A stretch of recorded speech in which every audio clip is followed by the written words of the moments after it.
The whole village burst into laughter as Munashe, a poor orphan with tear-filled eyes, was forced to marry Tawanda, a ragged beggar everyone believed was worthless.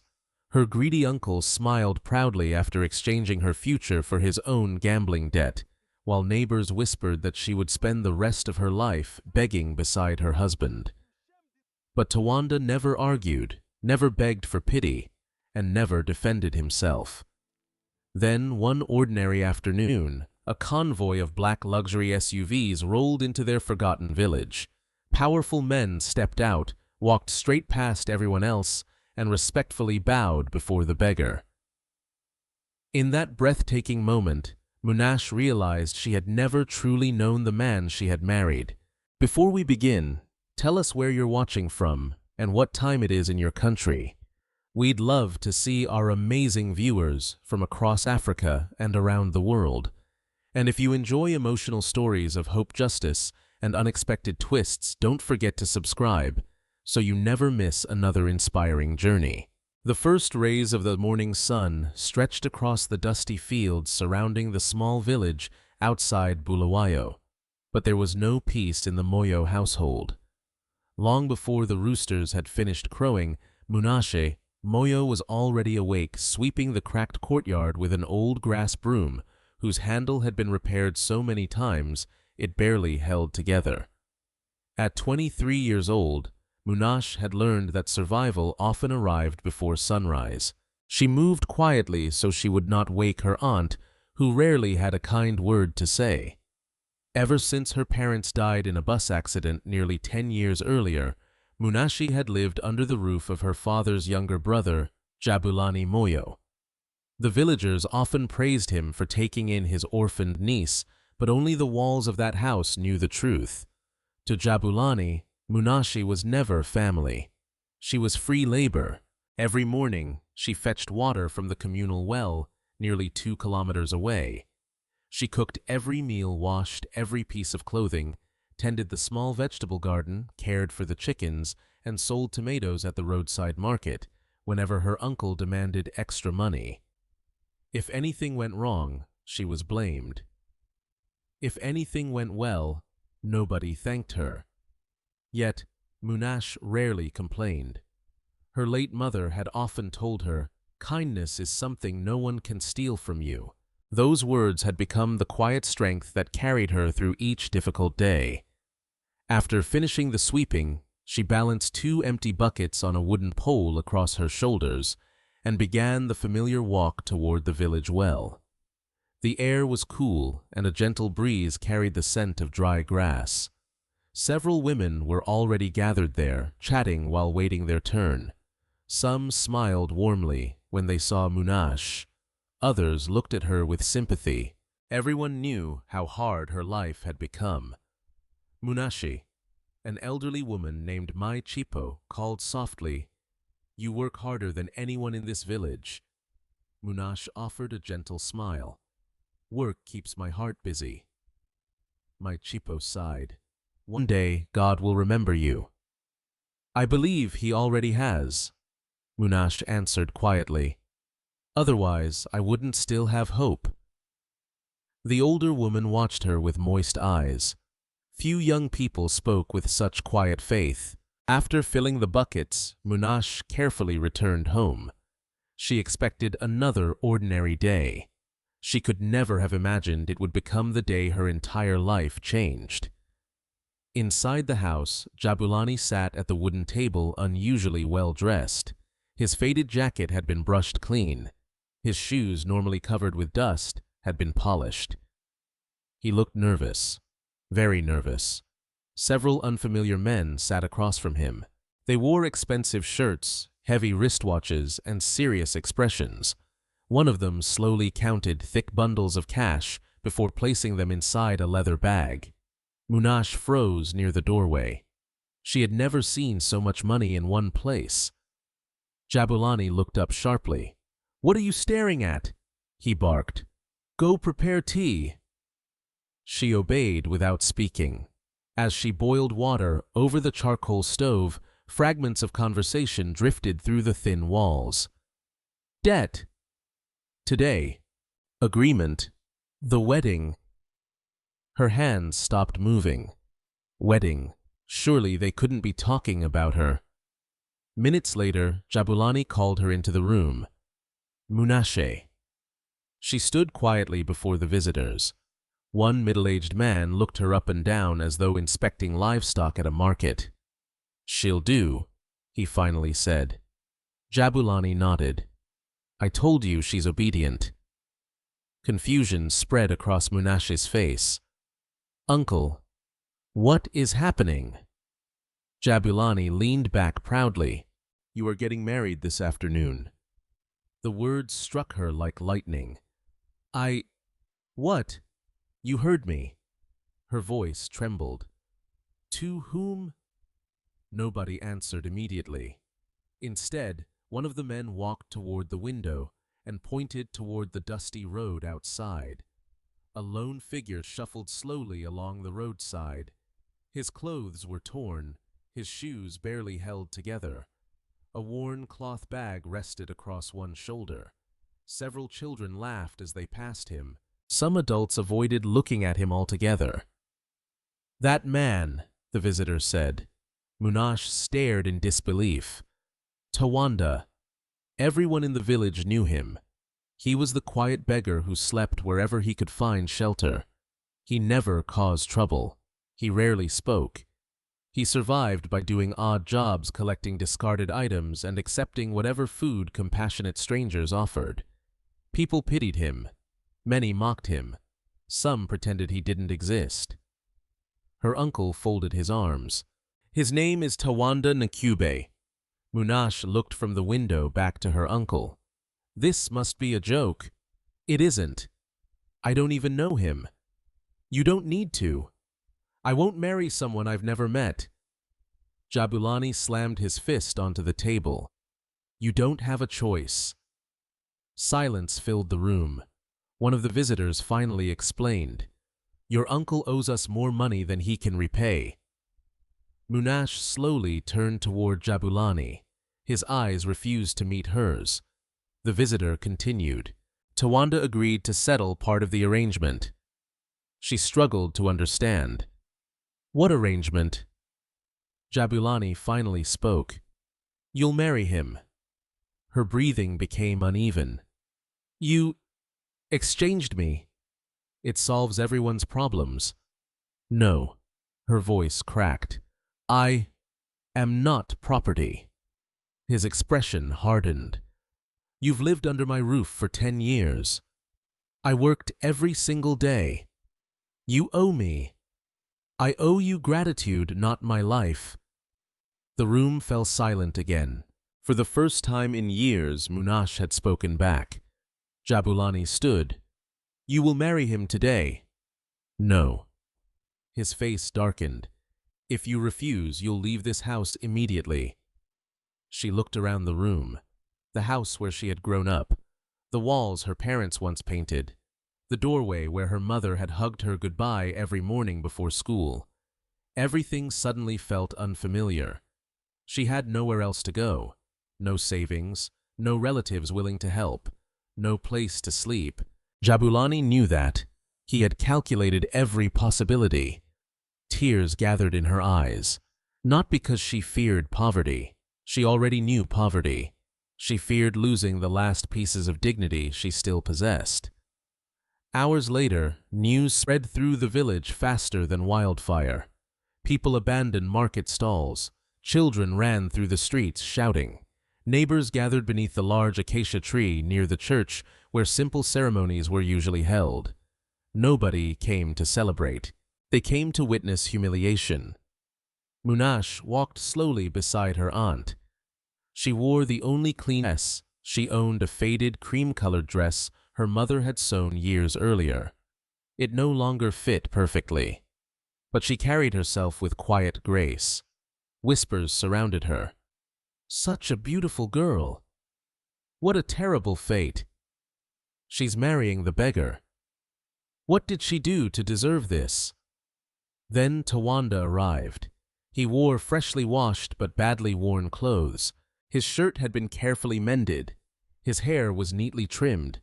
His shoes remained old, yet surprisingly clean. Unlike everyone else, he kept his head high, not with pride, with dignity. As their eyes met for the first time, Munashe expected to see embarrassment. Instead, she found calm, gentle compassion, almost sorrow. Not for himself, for her. The village elder performed the shortest wedding ceremony anyone could remember. Laughter echoed from the crowd. Some people openly mocked the groom. Others shook their heads in pity. Jabulani accepted the final payment without shame. When the ceremony ended, Munashe stood motionless. Everything inside her wanted to run, to disappear, to wake from what felt like a terrible dream. Instead, she felt a quiet voice inside her heart. It was her mother's voice. Judge people by their hearts, not by what the world sees. Tawanda stepped closer, but kept a respectful distance. His voice was calm and gentle. I know this wasn't your choice. She remained silent. If you wish, he continued softly, I will never force you to call me your husband until you are ready. For the first time that day, someone had spoken to her with kindness. Not pity, not control. Kindness. Munashe looked into his tired eyes and saw no bitterness there, only honesty. She took a slow breath. Life had stolen nearly everything from her, but it could not steal the kind of person she chose to become. Without speaking another word, she picked up the small cloth bag containing all her belongings and quietly walked beside Tawanda toward the unknown future waiting beyond the village road. Behind them, the laughter continued. Neither of them turned around. Morning arrived with the sound of rustling leaves and distant birds, but Munashe did not wake to the comfort of a familiar home. Instead, she opened her eyes beneath a patched plastic sheet stretched over a crooked wooden frame that barely kept the night wind away. For a few moments, she forgot everything that had happened the day before. Then reality returned. She was married. Married to a man the entire village called a beggar. She slowly sat up and looked around the tiny shelter standing beside an old dirt road a few kilometers outside the village. The structure looked more like an abandoned roadside stall than a home. Half of its mud walls had cracked, the roof leaked in several places, and the floor was nothing more than packed earth. Their belongings fit into one corner: a rolled blanket, 2 clay bowls, a dented cooking pot, and a small bundle of clothing. It was all Tawanda owned. Now it was all she owned, too. The disappointment that settled in her chest was heavy, but strangely, it was not directed at Tawanda. It was directed at life. She had accepted poverty years ago. What hurt was the injustice of watching greedy people continue to prosper, while honest people carried burdens they never deserved. She noticed Tawanda was no longer inside the shelter. Stepping outside, she found him kneeling beside a small fire made from dry branches. He was boiling water inside the old pot. When he heard her footsteps, he stood immediately. Good morning. His voice remained gentle, just as it had during the wedding. I found a little maize meal yesterday. It isn't much, but I thought we could share breakfast. Munashe looked at the small wooden bowl. There was barely enough porridge for one person. You should eat, she said quietly. He smiled. We both should. Without another word, he divided the meal exactly in half. Not slightly. Exactly. Munashe noticed something she had never seen in her uncle's house. Tawanda served her first. It was such a small gesture, yet it unsettled her.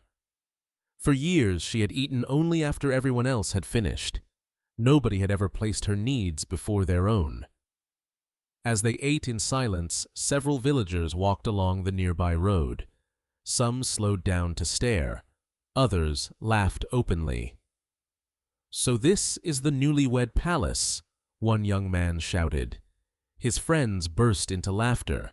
Another woman shook her head dramatically. Poor Munashe. You'll be begging beside him before the month ends. The insults continued long after they disappeared down the road. Munashe lowered her eyes ashamed. Tawanda simply continued eating. He showed no anger, no embarrassment, no desire to answer them. After breakfast, Munashe gathered the bowls to wash them. "I'll fetch water," she offered. Tawanda gently shook his head. "We'll go together." She frowned. "You don't have to. I know. But marriage means carrying burdens together." Those simple words stayed in her mind during the entire walk to the stream. Neither of them spoke much. The silence between them was not uncomfortable. It simply felt unfamiliar. At the stream, several women were washing clothes. The moment they noticed Munashe, their conversation stopped. One whispered loudly enough for everyone to hear, "She could have married anyone. Now look at her." Another laughed. "I wonder if he'll teach her how to beg." Munashe kept filling the bucket. Her hands trembled. Before she could respond, Tawanda calmly lifted the heavy bucket onto his shoulder. Without looking toward the women, he quietly said, "Let's go home." No arguments, no insults, no humiliation returned, only dignity. As they walked away, Munashe finally asked the question that had been growing inside her. "Why didn't you answer them?" Tawanda smiled faintly. If someone throws mud at the sky doesn't become dirty. She looked at him. "It still hurts." "I know. You seem used to it." "I've learned that people often judge what they don't understand." His answer felt strange, not because of what he said, because of how he said it. There was wisdom in his voice, the kind of wisdom she expected from a respected teacher or village elder, not from a homeless man. When they returned, Tawanda repaired part of the damaged roof using old wooden planks and pieces of metal he had collected. His hands moved confidently. Every measurement was careful. Every knot was precise. Munashe watched quietly. "You've done this before." He nodded. "I've built many things." She waited for him to explain. He never did. Later that afternoon, Tawanda picked up his worn cloth bag. "I need to leave for a few hours." "Where are you going?" "Around." "Around where?" He hesitated. "I'll return before sunset." She wanted to ask more questions. Instead, she simply nodded. After he disappeared down the road, Munashe began cleaning the shelter. There wasn't much to clean. She swept the dirt floor folded, the blanket washed their bowls again, and carefully arranged the few belongings they owned. While working, she noticed something unusual. Inside Tawanda's old bag, which he had accidentally left hanging on a wooden peg, were several neatly folded notebooks. Curious, she opened one. It wasn't filled with random scribbles. Every page contained beautiful handwriting, mathematical calculations, business figures, detailed sketches of irrigation systems, plans for farming cooperatives, ideas for improving village schools. Everything was written in flawless English. Munashe stared in disbelief. She herself had completed secondary school before poverty forced her to stop studying. She knew good handwriting. This was extraordinary. More surprising still, many pages contained quotations from books she had never heard of. Who was this man? He certainly wasn't uneducated. Before she could read further, she heard footsteps approaching. Quickly closing the notebook, she placed everything exactly where she had found it. Tawanda entered carrying a small sack. "I found some sweet potatoes." His smile looked genuine. "We'll have dinner tonight." She looked at him carefully. "Where did you learn to write like that?" For the first time since meeting him, he seemed slightly surprised. "You saw my notebooks." "I'm sorry." "You don't need to apologize." "You write like a university professor." He laughed softly. "It's just writing." "No." She shook her head. "There's more to you than everyone believes." He remained quiet for several moments. Finally, he answered, "Everyone has a story. What is yours?" His eyes drifted toward the setting sun. "One day, I'll tell you. When the past can no longer hurt the future." His answer only deepened the mystery. That evening, after eating roasted sweet potatoes, Tawanda excused himself again. "I need to make one more stop." "So late." "It won't take long." She watched him disappear into the growing darkness. Curiosity slowly replaced fear. Where did he go every day? Why did he always return with food, despite having no visible work? Why did he write like an educated businessman? Why did he never complain? The questions refused to leave her mind. Unable to sleep, Munashe waited outside beneath the stars.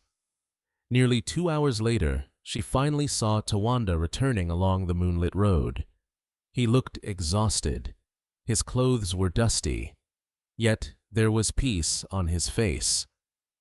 The next morning, Munashe decided she would secretly follow him, not because she distrusted him, because she needed to understand the man she had married. Before dawn, Tawanda quietly picked up his bag and started walking toward the distant hills. Keeping a careful distance behind him, Munashe followed. For nearly 40 minutes, they walked along narrow footpaths until they reached a small abandoned church at the edge of another village. Munashe hid behind a large acacia tree. What she witnessed left her completely speechless.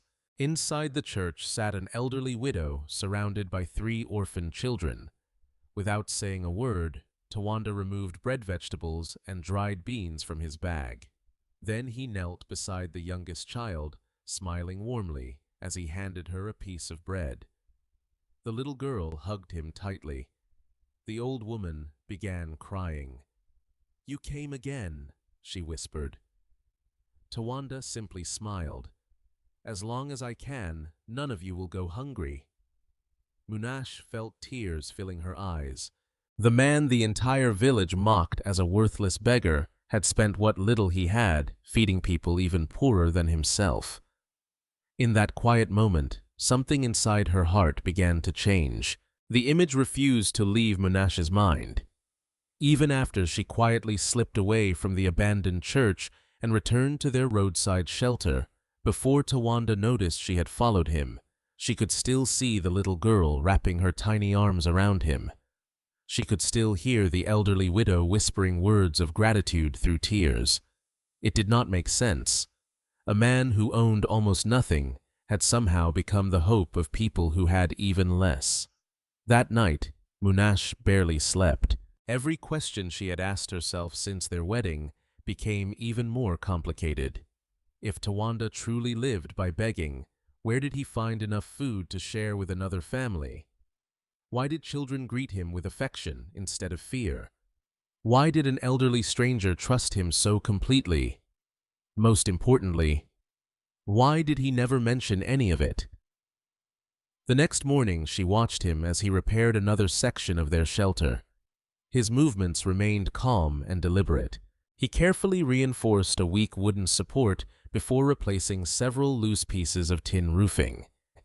Anyone watching from a distance would simply see a poor man repairing a broken home. But Munashe noticed something different. He measured every piece before cutting it. He checked the angles with remarkable precision. He tied every knot with practiced confidence. Those were not the habits of someone who had spent his entire life wandering the streets. "Tawanda," she finally asked. He looked up from his work. "Yes. Who taught you carpentry?" He smiled faintly. "A very patient man." "Your father." He paused. "No. A teacher." "You could say that. You never answer questions directly." His smile widened just enough to soften the silence. "Sometimes the right answer needs the right time." She folded her arms. "And when will that time come?" "When you're no longer asking because of curiosity." She frowned. "What else would I ask because of He looked directly into her eyes. Trust. Before she could respond, footsteps echoed along the road. 3 young men from the village approached, laughing loudly. Munashe recognized them immediately. Bekizizwe Tendai and Sibusiso. They had spent years mocking anyone weaker than themselves. Today was no different. So, Bekizizwe shouted with exaggerated excitement, the royal couple is improving their palace. The others burst into laughter. Sibusiso picked up a loose piece of broken wood lying nearby. Perhaps we should donate this to the king. He tossed it toward the shelter. The wood landed beside Tawanda's feet. Munashe's face flushed with anger. Leave us alone. Tendai smirked. Why isn't your husband supposed to protect you? He turned toward Tawanda. Or has begging made you too weak to speak? The insults continued. People walking along the road slowed down to watch. Some smiled awkwardly. Others simply remained silent. Nobody stepped forward. Munashe felt humiliation burning inside her. She expected Tawanda to finally lose his patience. Instead, he calmly placed his hammer on the ground. Then he walked toward the 3 young men. Not aggressively, not fearfully, simply calmly. When he stopped a few feet away, he spoke quietly. If making fun of me makes your day better, then I hope your day becomes brighter. The 3 men looked confused. They had expected anger, perhaps even a fight. Not kindness. Bekizizwe forced another laugh. Listen to him. The beggar thinks he's wise. Tawanda simply nodded. We all choose the kind of person we become. Without waiting for another insult, he turned around and continued repairing the shelter. The young men exchanged uncertain glances. Their laughter sounded weaker now. Eventually they walked away, muttering under their breath. Munashe watched them disappear. How do you do that? Tawanda continued hammering. Do what? Stay calm. They wanted to hurt you. They wanted to hurt themselves. She looked confused. What do you mean? Hurt people often try to spread their pain. His answer lingered in the quiet morning air. Munashe had never thought about cruelty that way before. She remembered her uncle. His bitterness had only grown after every gambling loss. Perhaps pain truly did search for company. Later that afternoon, Munashe walked to the local market, hoping to earn a few coins by helping an elderly vegetable seller arrange her produce. Business was slow. Most customers ignored her.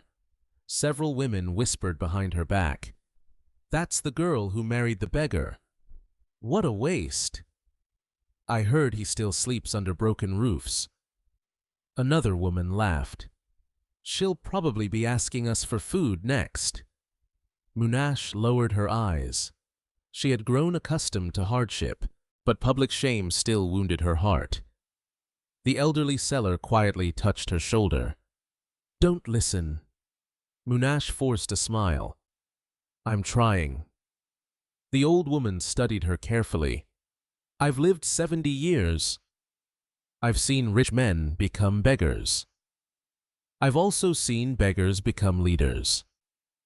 Munashe looked surprised. Life changes faster than people imagine. Before Munashe could answer, someone called her name. She turned. It was Chief Mofu Dube, the respected village elder. Although already in his 70s, the chief remained one of the wisest and most respected men in the district. His gray beard framed a face marked by kindness rather than age. My daughter, he greeted warmly. May I speak with you? She nodded respectfully. They walked a short distance away from the busy market. The chief remained silent for several moments. Finally, he asked, How is your husband? The question surprised her. He's kind. Only kind. She hesitated. I don't understand him. Chief Dube smiled knowingly. Very few people do. You know him. I've known of him. The answer immediately captured her attention. What does that mean? The chief slowly leaned against his walking stick. Years ago, before you became an adult, I met a young man whose wisdom reminded me of someone much older. Was that Tawanda? The chief neither confirmed nor denied it. Instead, he asked another question. Tell me, what have you learned about him? Munashe thought carefully. He never complains. He always shares. He speaks respectfully. He seems educated. The chief nodded after each answer. Anything else? She remembered the notebooks, the careful carpentry, the widow and children. He hides something, the chief smiled. Perhaps. Do you know what? I know enough. Please tell me. He looked toward the distant hills. Some truths belong to their owners. Her disappointment showed immediately. I only want to understand my husband. And you will. When he believes your trust is stronger than your curiosity. She stared at the elderly chief. Those were almost the exact words Tawanda himself had spoken. Before leaving, Chief Dube placed one weathered hand gently on her shoulder. Never measure a person's value by the clothes they wear. The world makes that mistake every day. Then he slowly walked away. Munashe remained standing in the middle of the dusty marketplace, more confused than ever. That evening, she watched Tawanda prepare another small bag of food. Without saying anything, he quietly placed bread-dried beans and fruit inside. She finally asked, "You're going to see them again?" He froze briefly. The widow. The children. For several seconds, neither of them spoke. Finally, he sighed softly. You followed me. I'm sorry. Why didn't you tell me? I wanted to know who you really are. He looked down at the bag in his hands. I don't help people so they'll know my name. I know. I was afraid you'd think I lied to you. You didn't. I simply wasn't ready. Munashe stepped closer. I don't need every answer today. His eyes met hers. For the first time, she continued quietly, I believe you're exactly the man everyone failed to see. A faint smile appeared on his face, not the smile of someone praised, the smile of someone finally understood. After dinner, Tawanda left once again. This time, Munashe decided not to follow him. Instead, she trusted him. But while she waited alone outside their shelter, another pair of eyes was watching from the shadows beyond the road. A well-dressed stranger lowered a camera after quietly taking several photographs of Tawanda walking into the darkness. He immediately removed a mobile phone from his pocket. The information was correct, he whispered. We've found him. The following morning arrived with an uneasy stillness. A pale mist hovered over the fields surrounding the village, softening the outlines of scattered acacia trees. Munashe stepped outside the shelter, carrying 2 empty buckets, hoping the familiar routine would quiet the thoughts racing through her mind. Instead, every step reminded her of the mysterious stranger she had unknowingly seen hiding near the road the previous night. She had only caught a brief glimpse of him. A tall man, clean clothes, polished shoes, nothing like the villagers who usually passed through. By the time she had looked again, he was gone. She wondered whether she should tell Tawanda, but something held her back. Perhaps she had imagined it. Perhaps exhaustion had played tricks on her eyes. She pushed the thought aside and continued toward the stream. When she returned nearly an hour later, she found Tawanda sitting outside the shelter, carefully repairing the strap of his worn cloth bag with a needle and thick thread. He looked up with his usual warm smile. You carried both buckets by yourself. I'm stronger than I look. I know. He stood immediately and took the heavier bucket from her hands. But strength doesn't mean you should carry every burden alone. His words lingered with her. For years she had carried every burden alone. Nobody had ever questioned whether she was tired. Nobody had ever offered to lighten her load simply because they cared. The shelter remained poor. Their meals remained simple. Yet somehow, she had begun to feel safer than she ever had inside her uncle's house. That realization frightened her, not because she disliked it, because she realized she was beginning to trust Tawanda. Later that morning, they walked together toward the weekly village market. Tawanda planned to help several elderly vendors unload sacks of maize in exchange for a little food. Munashe hoped to earn a few coins weaving baskets. The marketplace buzzed with its usual energy. Children chased one another between stalls. Women bargained loudly over vegetables. The smell of roasted maize mixed with freshly baked bread drifted through the warm air. As always, whispers followed them. Ew. There goes the beggar. Poor Munashe. She still hasn't run away. Some laughed openly. Others simply stared. Tawanda greeted everyone politely, even those who mocked him. Most ignored him. A few quietly nodded in return. While Munashe arranged woven baskets on an old wooden table, a shiny silver pickup truck rolled slowly into the marketplace. It immediately attracted attention. Vehicles that expensive rarely visited the village. The driver stepped out first. Then, another man wearing an elegant charcoal gray suit emerged from the passenger side. He looked to be in his early 40s, confident, well-groomed, expensive leather shoes. A gold watch reflected the afternoon sunlight. Several villagers immediately guessed he must be a successful businessman from Harare. The stranger walked calmly through the market until his eyes settled on Munashe. He smiled politely. "Excuse me." She looked up. "Yes. My name is Simba Chikore." He extended his hand. She hesitated briefly before shaking it. "I've heard about you." Her eyebrows rose.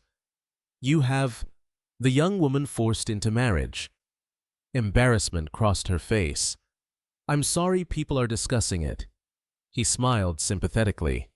"People always discuss unusual stories." Before she could answer, he continued, "I own a textile company in Harare. I came to this district looking for skilled basket weavers. I've been told you're one of the best." Munashe blinked. "Me? I've seen your work." He picked up one of her baskets. "The craftsmanship is excellent." She felt both surprised and grateful. No one had complimented her work in years. Simba carefully examined another basket. "I'd like to offer you employment." She stared at him. "A permanent position. Good salary. Company housing. Medical benefits. You could build an entirely new life." The marketplace seemed to fall silent around her. A real job. A stable income. Everything she had dreamed about since losing her parents. She swallowed carefully. I don't know what to say." "You don't need to answer immediately." He handed her a business card. "Take 2 days. I'll return." Then his expression became more serious. "There is one condition." Her heartbeat quickened. "You would need to relocate to Harare." She nodded slowly. "That makes sense. And—" He hesitated. "You would need to come alone." Her fingers tightened around the business card. "You mean—" "I've heard your husband has no profession, no education, no future. He would only hold you back." The words struck her harder than she expected. She glanced across the marketplace. Tawanda was helping an elderly man lift heavy sacks onto a donkey cart. Despite the weight, he smiled as they worked together. No one watching would guess he had become the subject of the conversation. Simba lowered his voice. "Munashe, you deserve better. You deserve opportunity. You've already sacrificed enough." She looked down. For several long seconds she said nothing. The offer was real. It represented everything she had once prayed for: freedom, security, dignity, perhaps even happiness. Then another voice interrupted. Munashe. She turned. It was her uncle. Jabulani hurried toward them with an unusually cheerful expression. Mr. Chikore. He laughed nervously. What an honor! The businessman nodded politely. Jabulani immediately turned to Munashe. You haven't accepted yet. What are you waiting for? He lowered his voice. This is your chance. She looked at him steadily. My chance? Yes. To escape that useless beggar. Several nearby shoppers quietly listened. Jabulani continued without shame. I made a mistake forcing that marriage. But now God has opened another door. You should leave immediately. Munashe felt anger slowly rising inside her. You weren't worried about my happiness when you sold me. His smile disappeared. This is different. No. She answered calmly. It's exactly the same. You still want someone else deciding my future. Jabulani frowned. Don't be foolish. That man has nothing. He can never give you a proper life. Before Munashe could respond, Tawanda approached carrying an empty sack over one shoulder. He immediately sensed the tension. Good afternoon. Simba extended his hand. You must be Tawanda. Tawanda shook it politely. I've offered your wife employment. I see. It could change her entire future. Tawanda looked toward Munashe, then back to Simba. If the opportunity is good, she should seriously consider it. Everyone fell silent. Even Munashe stared at him in disbelief. He wasn't trying to stop her. He wasn't pleading. He wasn't afraid of losing her. He simply wanted what he believed was best for her. Jabulani laughed triumphantly. You see, even he knows. Munashe looked directly at Tawanda. You would let me go. His answer came without hesitation. If staying with me destroys your dreams, then I have no right to ask you to stay. She felt tears gathering in her eyes. There was no selfishness in his voice, only sincerity, only love that expected nothing in return. In that moment, she understood something important. Every person who claimed to love her had always demanded something. Her uncle demanded obedience. Her aunt demanded labor. Even neighbors demanded she meet their expectations. Only Tawanda offered freedom. That freedom made her decision unexpectedly clear. She turned toward Simba. Thank you. It is a generous offer. I'll never forget your kindness. He smiled. So, you'll come? She slowly shook her head. No. The businessman looked genuinely surprised. I made vows. I may not have chosen this marriage, but I choose the person inside it. She glanced toward Tawanda. I still don't know everything about my husband, but I know enough. I know he is honest. I know he is kind. And I know he has never once treated me like I belonged to him. Her voice grew stronger. So, I won't abandon him when everyone else already has. Silence spread through the marketplace. Even those who had mocked them moments earlier stopped talking. Simba studied her for several seconds. Then a slow smile crossed his face. Interesting. What? You've just passed a test. She frowned. What do you mean? But instead of answering, Simba simply placed the business card back into his pocket. You'll understand one day. With those mysterious words, he walked back toward his truck, leaving Munashe, Tawanda, and the entire marketplace staring after him in complete confusion. Neither Munashe nor Tawanda noticed that from inside the departing vehicle, Simba quietly made a phone call. I've met them, he said. and she's exactly the kind of woman we hoped she would be. The silver pickup disappeared into a cloud of dust, leaving the marketplace unusually quiet. For several long moments, no one spoke. The villagers who had witnessed the conversation exchanged puzzled glances before slowly returning to their shopping, but the whispers had changed. Only an hour earlier, they had laughed because Munashe was married to a beggar. Now they whispered because she had refused a comfortable life that most people would have accepted without hesitation. Jabulani was the first to break the silence. "Have you completely lost your mind?" His voice echoed across the marketplace. "You just threw away the opportunity of a lifetime." Munashe looked at him calmly. "No, I made my own decision." "Your own decision," he shouted. "You chose poverty." She met his furious stare without flinching. "I chose peace." The answer caught him completely off guard. "What peace?" "The peace of knowing I didn't betray someone who has never betrayed me." Jabulani laughed bitterly. "He's fooled you already. He has nothing. He'll never have anything. You'll regret this." Munashe simply turned away.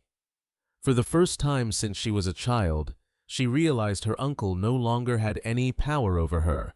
She owed him nothing, not her obedience, not her future, not even another argument. Tawanda quietly picked up the empty basket she had brought to sell. "We should go home." She nodded. The two of them walked away together, while dozens of curious eyes followed them. Neither noticed that Chief Mhofu Dube had watched the entire exchange from beneath a large jacaranda tree. The old chief smiled to himself before slowly continuing on his way. The walk back to the shelter felt different. Neither of them hurried. The afternoon breeze carried the scent of dry grass and wildflowers growing beside the dusty road. For nearly 20 minutes they walked in silence. Finally, Tawanda spoke. "You shouldn't have refused because of me." Munashe smiled faintly. "I didn't." He looked surprised. "You didn't?" "I refused because of myself." "I don't understand." She slowed her pace. "When my uncle forced me into marriage, I believed everyone would keep making decisions for me." "You didn't. You told me I was free to leave if I wanted." She looked ahead toward the fading horizon. "No one had ever given me that freedom before." Tawanda lowered his eyes. "I only did what was right." "Exactly." She looked back at him. "And people who always do what is right are rare." He smiled quietly, but said nothing more. When they reached the shelter, Tawanda immediately began repairing another weak section of the wall before the rainy season arrived. Munashe watched him gather fallen branches, measure them carefully, and secure them with strips of old rope. His movements fascinated her. Nothing was wasted. Every action had purpose. After nearly an hour, curiosity finally overcame her. "Who taught you to build like this?" He drove another wooden peg into place before answering. "My grandfather. He was a builder. He built many things. Houses. A few." "What else?" Tawanda smiled. "He believed every strong building begins with a stronger foundation." "That sounds more like advice than carpentry." "It was both." She laughed softly. "You always speak as though every sentence has two meanings." "Sometimes it does." Munashe shook her head. "I still think you were once a teacher." "No." "A carpenter." "No." "An engineer." He chuckled. "No." She folded her arms dramatically. "Then I give up." "Good." "Why good?" "Because guessing keeps you from seeing what's actually in front of you." She looked confused. "And what's in front of me? A man trying to stop this roof from collapsing." For the first time since their marriage, Munashe laughed openly. The sound surprised even herself. It had been years since laughter had come so naturally. Tawanda smiled hearing it. In that brief moment, the tiny shelter somehow felt warmer. Later that afternoon, an elderly woman approached carrying a walking stick. It was my Chippo, the widow Munashe had often spoken with at the village well. She stopped several meters away. "I hope I'm not disturbing you." "Not at all," Munashe replied warmly. "What brings you here?" The old woman held up a small basket covered with cloth. "I baked sweet bread this morning. I thought you might like some." Munashe's eyes widened. "You didn't have to do that." My Chippo smiled. "You've shared enough kindness with others. It's someone else's turn." Before Munashe could thank her again, the elderly woman turned toward Tawanda. "I've been watching you." He looked up politely. "I hope I haven't caused trouble." "No. You've caused people to think." She slowly sat on a nearby wooden stump.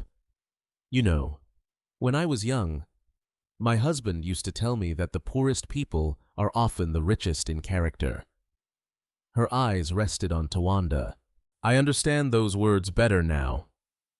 Tawanda lowered his head respectfully. "Thank you." After sharing tea together, my Chippo eventually returned to the village. As she disappeared down the road, Munashe noticed something changing. It was small, almost invisible, but it mattered. Not everyone looked at Tawanda with contempt anymore. Some people had begun looking at him with curiosity. 3 days passed peacefully. Every morning, Tawanda disappeared for several hours. Every evening, he returned before sunset. Munashe no longer followed him. She trusted that wherever he went, he was doing something good. Instead, she focused on weaving baskets and helping nearby families whenever possible. Together, they earned just enough to survive. Yet, despite their poverty, there was never bitterness inside the shelter. Only quiet conversation, shared meals, simple laughter. One afternoon, while sweeping outside, Munashe noticed a group of children playing near the road. Their homemade football rolled toward the shelter. One little boy no older than 8 ran after it. He stopped when he saw Tawanda. "Uncle Tawanda." The boy grinned. "Will you show us again?" Tawanda smiled. "If your homework is finished." "It is." The other children rushed over excitedly. Within minutes, Tawanda was kneeling in the dirt drawing shapes with a stick. Munashe watched from the doorway. He wasn't teaching football. He was teaching mathematics. Using stones, sticks, and circles drawn in the soil, he explained multiplication so simply that every child understood. Their eyes sparkled with excitement. One little girl clapped her hands. "I finally understand," another boy shouted happily. "I'm going to pass my exam." Munashe stared in amazement. His explanations were patient, clear, encouraging. Not once did he make a child feel foolish for giving a wrong answer. Nearly an hour later, the children ran home laughing. One of them turned back. "Thank you, Teacher Tawanda." The word struck Munashe like lightning. "Teacher." After the children disappeared, she walked slowly toward him. "You've done this before." He gently erased the drawings in the dirt. "I've helped children learn." "No." She shook her head. "You teach like someone who's done it for years." He remained silent. "I've never met anyone who explains things that well." He looked toward the distant hills. Knowledge becomes valuable only when it's shared. "Where did you learn that, my father?" Again, another mysterious answer, always enough to satisfy the moment, never enough to reveal the truth. That evening, as darkness settled over the countryside, Chief Mhofu Dube quietly approached the shelter carrying his lantern. "I hope I'm not arriving too late." "Chief," Munashe greeted warmly. "Please come in." The old man accepted a cup of tea before looking directly at Tawanda. "It won't be long now." Munashe frowned. "What won't?" The two men exchanged a brief glance. Then Tawanda answered calmly, "The season is changing." Chief Doob nodded. "Yes. And when seasons change, many hidden things come into the light." Munashe looked from one man to the other. She had the unmistakable feeling they were talking about something far greater than the weather. Neither explained further, but as the chief prepared to leave, he quietly whispered one sentence to Tawanda that Munashe barely managed to hear. "They're getting closer." For the first time since their marriage, she saw concern briefly appear in Tawanda's eyes, before it disappeared once again behind his familiar, calm smile. The words spoken by Chief Mhofu Dube lingered in the quiet air long after the old man disappeared into the darkness. "They're getting closer." Munashe replayed the sentence repeatedly in her mind while she spread the worn blanket across the earthen floor. The chief had spoken softly, almost as if he feared someone else might overhear. More troubling than the words themselves was the brief expression she had seen on Tawanda's face. For the first time since they had met, he had looked genuinely unsettled, not frightened, not panicked, but concerned, as though he had been expecting something he hoped would never happen. That night, Munashe lay awake, listening to the wind pushing against the patched roof. "Tawanda." He turned toward her. "Yes." What did the chief mean? He was silent for several seconds. "He worries too much." "I don't think that's true. He has protected this village for many years." "Then why did he say people are getting closer?" Tawanda looked toward the small opening that served as a window. "There are some questions I still can't answer." "Because you don't want to, because answering them now could put innocent people in danger." Munashe felt disappointment, but not anger. Weeks earlier, she would have demanded an explanation. Now she simply nodded. "I'll wait." He looked surprised. "You trust me that much?" She smiled faintly. "I trust the man who shares his last piece of bread with hungry children." Silence filled the shelter once again. This time, it was peaceful. Before closing his eyes, Tawanda quietly whispered, "Thank you." The following morning began like many others. Tawanda left before sunrise, carrying his old cloth bag. Munashe spent the early hours weaving baskets outside the shelter while birds sang from nearby trees. Business had slowly improved. Several villagers who once ignored her had begun purchasing her baskets, not because they pitied her, because the quality was excellent. Just before noon, my Chipo arrived carrying fresh pumpkins from her small garden. "You've been working since dawn." Munashe smiled. "There is always something to do." The elderly woman sat beside her.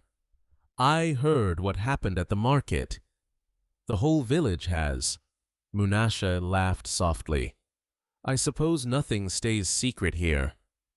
My Chipo nodded knowingly. People were surprised. "About what?" "That you refused wealth." Munashe placed another woven strip into the basket. "I didn't refuse wealth. I refused abandoning someone who never abandoned me." The old woman studied her carefully. "You love him." The words caught Munashe completely by surprise. She lowered her eyes. "I don't know. Not yet." My Chipo smiled gently. "Love rarely arrives all at once. Sometimes it grows quietly, like a tree. You don't notice it becoming stronger until one day you realize its roots are already deep." Munashe said nothing, but the thought stayed with her. Did she love Tawanda? She honestly didn't know. She admired him. She respected him. She trusted him. Perhaps love began with those things. Several kilometers away, inside a modern office building in downtown Bulawayo, a very different conversation was taking place. A man in an expensive navy blue suit stood before a large window overlooking the city. His name was Nkosana Dube. To the public, he was one of Zimbabwe's most respected business executives. Successful, charismatic, influential. Very few people knew the truth. His success had been built upon betrayal. A knock sounded at his office door. "Come in." The same well-dressed stranger who had secretly photographed Tawanda stepped inside. "I've returned." Nkosana turned slowly. "And we found him." The businessman remained expressionless. "Are you certain?" The investigator removed several photographs from a large envelope. "They were taken 3 nights ago."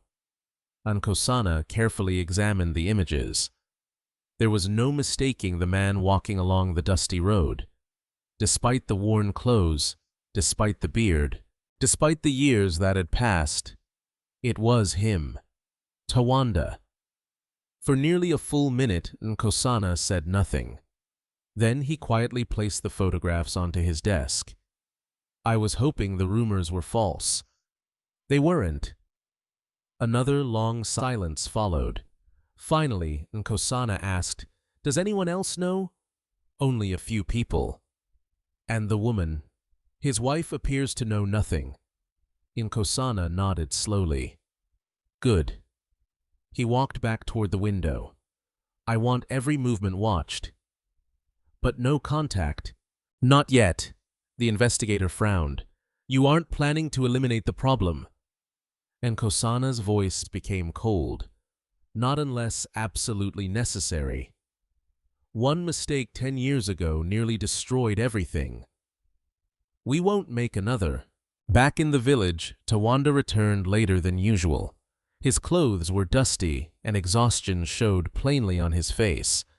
Munashe immediately noticed. "You walked much farther today." He smiled tiredly. "A little." She handed him a cup of water. "Sit. You've worked enough." Without arguing, he accepted. While he drank, she quietly washed his worn shirt beside the shelter.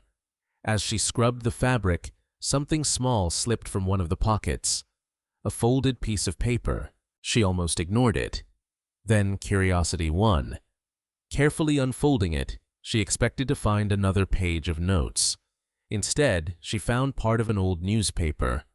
Most of the article had been torn away. Only a faded photograph remained. The picture showed a much younger man standing beside several government officials at the opening of a new hospital. Although the newspaper had yellowed with age, although the man's hair was shorter, although he wore an elegant suit, Munashe immediately recognized his face. It was Tawanda. Her breathing stopped. She stared at the picture. Below it, only part of the headline remained. "Donates millions." The rest had been ripped away. She quickly folded the paper again, just as Tawanda approached. "I dropped something." She looked at him. "This was in your pocket." His smile disappeared the moment he saw the newspaper. For several seconds, he simply held it. Then he quietly placed it back inside the shirt. I'm sorry." "You don't have to apologize." "Was that you?" He didn't answer immediately. Finally, he nodded. "Yes." Munashe's heart pounded. "You were standing beside government officials." "Yes." "The newspaper says something about millions." "It did." "You donated money." A shadow crossed his face. "That was a long time ago."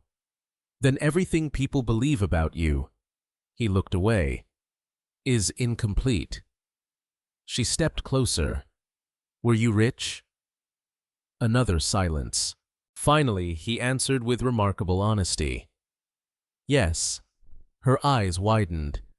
"You truly were." "For a while." "What happened?" He closed his eyes briefly. "I trusted the wrong people." "Did they steal from you?" "They stole much more than money." His voice had become quieter than she had ever heard. "They stole my name. They stole the lives I was trying to improve. They stole the future I believed I was building." Munashe wanted to ask more. So many more questions, but she could see the pain in his eyes. Not anger, not hatred, deep sorrow, the kind carried by someone who had lost more than possessions. She gently touched his hand. "You don't have to tell me everything tonight." He looked at her gratefully. "Thank you." That evening after dinner, they sat together outside watching the stars. Neither spoke for a long time. Finally, Munashe whispered, "I don't care who you used to be." He looked toward her. "I only care about the man you are now." A faint smile appeared on his face. Before he could answer, the distant sound of an approaching vehicle echoed across the quiet countryside. Both of them turned toward the road. Far away, two headlights slowly emerged from the darkness.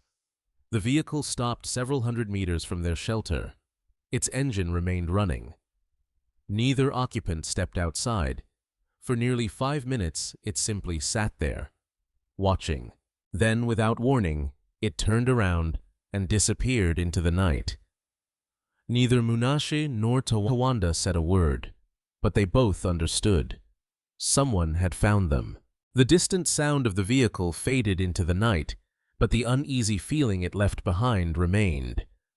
Neither Munashe nor Tawanda spoke as they continued watching the empty road. The stars above shone as brightly as ever, and the evening breeze still carried the scent of dry grass, yet the peaceful life they had slowly begun to build suddenly felt fragile. After several minutes, Munashe finally broke the silence. "Do you think they were looking for someone else?" Tawanda kept his eyes on the road. "I hope so." "You don't sound convinced." He took a slow breath. "I'm not." She studied his face carefully. Although his voice remained calm, she noticed a subtle tension around his eyes that had never been there before. "Should we leave?" she asked quietly. He looked at her. "And go where?" She had no answer. They had no money for travel, no family waiting to welcome them, no home beyond the tiny shelter they had repaired together. Tawanda smiled gently, trying to ease her worries. "For tonight, let's rest. What happens tomorrow? We'll do what we've always done. Keep moving forward." His confidence comforted her, but it did not erase the questions filling her mind. Before sunrise, Munashe awoke to find Tawanda already preparing to leave. Normally, he would quietly shoulder his worn cloth bag and begin walking toward the neighboring villages where he helped families in need. This morning was different. Instead of one cloth bag, he carried 2. "You're taking more food today," she observed. He nodded.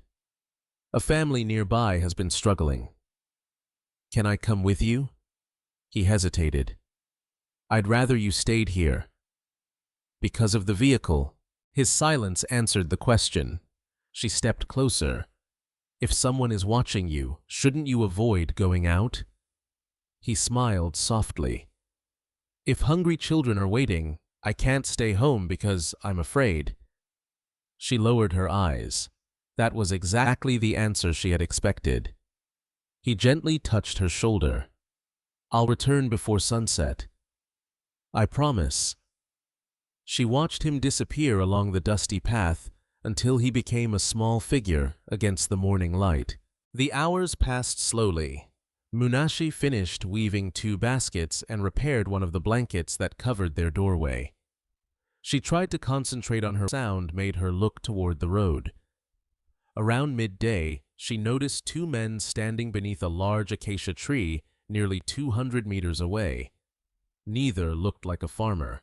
Their clothes were too clean, their boots too expensive. One wore sunglasses despite the clouds gathering overhead. They pretended to admire the landscape while occasionally glancing toward the shelter. Munashe's heartbeat quickened. She stepped quietly inside and watched through a narrow crack in the wall. The men remained there for almost 30 minutes. They never approached. They never spoke to anyone. Eventually, they walked away. Only after they disappeared did she finally breathe normally again. "They were watching us," she whispered to herself. Meanwhile, several kilometers away, Tawanda visited 3 different families before reaching the abandoned church where the elderly widow and the orphaned children waited. The youngest girl ran toward him the moment she saw him. "Uncle Tawanda." He laughed as she hugged him. "I brought maize flour today. And cooking oil." The widow's eyes filled with gratitude. "You always remember us." "I remember because someone once remembered me," he replied. As they unpacked the supplies, Tawanda quietly noticed something unusual. Fresh tire tracks. They had not been there 2 days earlier. He slowly walked toward the edge of the dirt road. The tracks belonged to a large vehicle, not a village truck, a modern SUV. His expression grew thoughtful. Someone had come here recently. Someone who did not belong. Back at the shelter, Munashe decided she could no longer ignore what she had seen.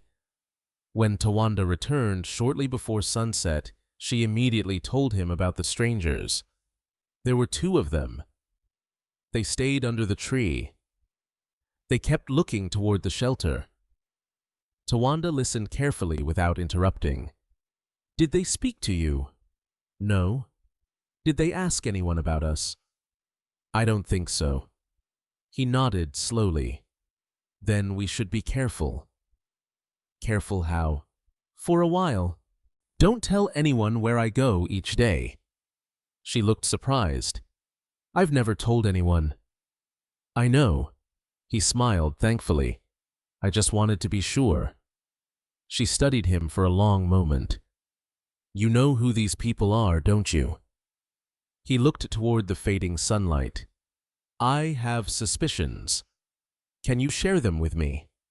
After several seconds, he quietly answered, "Years ago, some powerful people wanted something I refused to give them."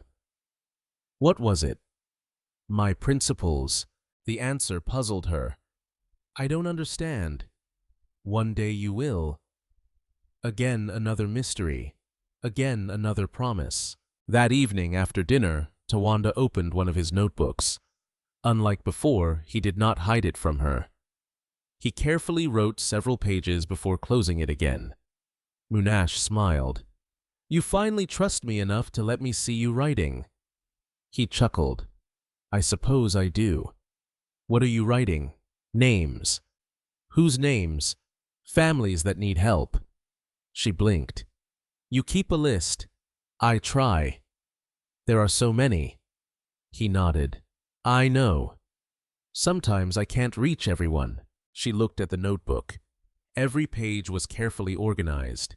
Names, children, medical needs, school fees, seeds for farming, repairs for leaking roofs. There were dozens of entries, perhaps hundreds. "You've been doing this for a long time." "Yes. Even before we met, long before." She closed the notebook gently. "You've dedicated your life to helping people." He smiled. "I've simply been trying to repay a debt." "What debt?" "A debt of kindness." Before she could ask another question, barking erupted outside. Several village dogs were barking toward the road. Tawanda immediately stood. Something was wrong. Together they stepped outside. Far in the distance, hidden behind trees, headlights briefly flashed before disappearing. Not one vehicle. 2. They remained stationary for several moments. Then one light blinked twice. A signal. The vehicles drove away without approaching. Munashe felt cold despite the warm evening. "They're communicating." Tawanda nodded. "Yes. You've seen that before." "Once." "When? A long time ago." He said nothing else. The following morning, Chief Mhofu Dube unexpectedly arrived at the shelter carrying a walking stick and a small sack of fresh fruit. He greeted them warmly before lowering his voice. "I need to speak with Tawanda." Munashe politely stepped a short distance away to give them privacy. Although she couldn't hear every word, she caught fragments of their conversation. Asking questions. Old business records. Outsiders at the district office. Someone recognized. Her heart sank. Whatever secret Tawanda had been protecting was no longer safely buried in the past. After several minutes, the chief called her back. His normally gentle face looked unusually serious. "My daughter," he said softly, "if anything unusual happens over the next few days, stay close to your husband." She frowned. "Is he in danger?" The old chief looked at Tawanda before answering. "I'm afraid the danger may no longer be his alone." A heavy silence settled over the three of them. As Chief Duba slowly walked back toward the village, none of them noticed a man standing on a distant hillside. Hidden behind a pair of binoculars, he carefully watched every movement near the shelter. Then he raised a camera with a powerful telephoto lens. Click. Another photograph. Click. One more. Finally, he removed a satellite phone from his jacket and spoke into it. "The target has been confirmed. He is definitely alive. And now we know exactly where to find him." Morning sunlight filtered through the patched roof of the shelter as Munashe opened her eyes after another restless night. The memory of the man watching them through binoculars and the mysterious phone call haunted her thoughts. Every sound outside made her wonder whether strangers were still nearby, waiting for the right moment to act. She quietly stepped outside. The countryside looked peaceful. Birds flew across the bright blue sky. Goats wandered through nearby fields. Nothing appeared unusual. Yet deep inside she felt that everything had changed. Tawanda emerged a few moments later carrying 2 cups of warm herbal tea. "You didn't sleep well," he observed. She accepted the cup. "I kept thinking about those vehicles." "So did I." His honest answer surprised her. "You were worried?" "I've learned that ignoring danger doesn't make it disappear." She looked at him carefully. "Then why are we staying?" He smiled gently. "Because running without a destination only creates another problem." She nodded slowly. He was right.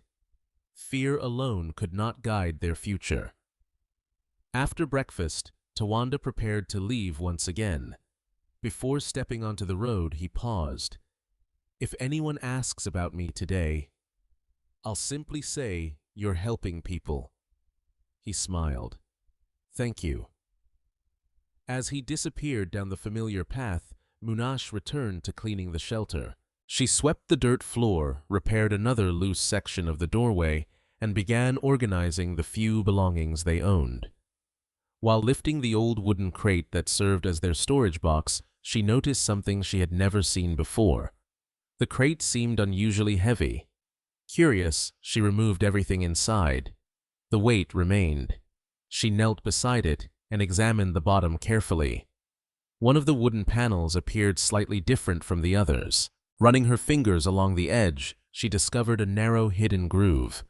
Her heartbeat quickened. Carefully pressing against it, the panel shifted.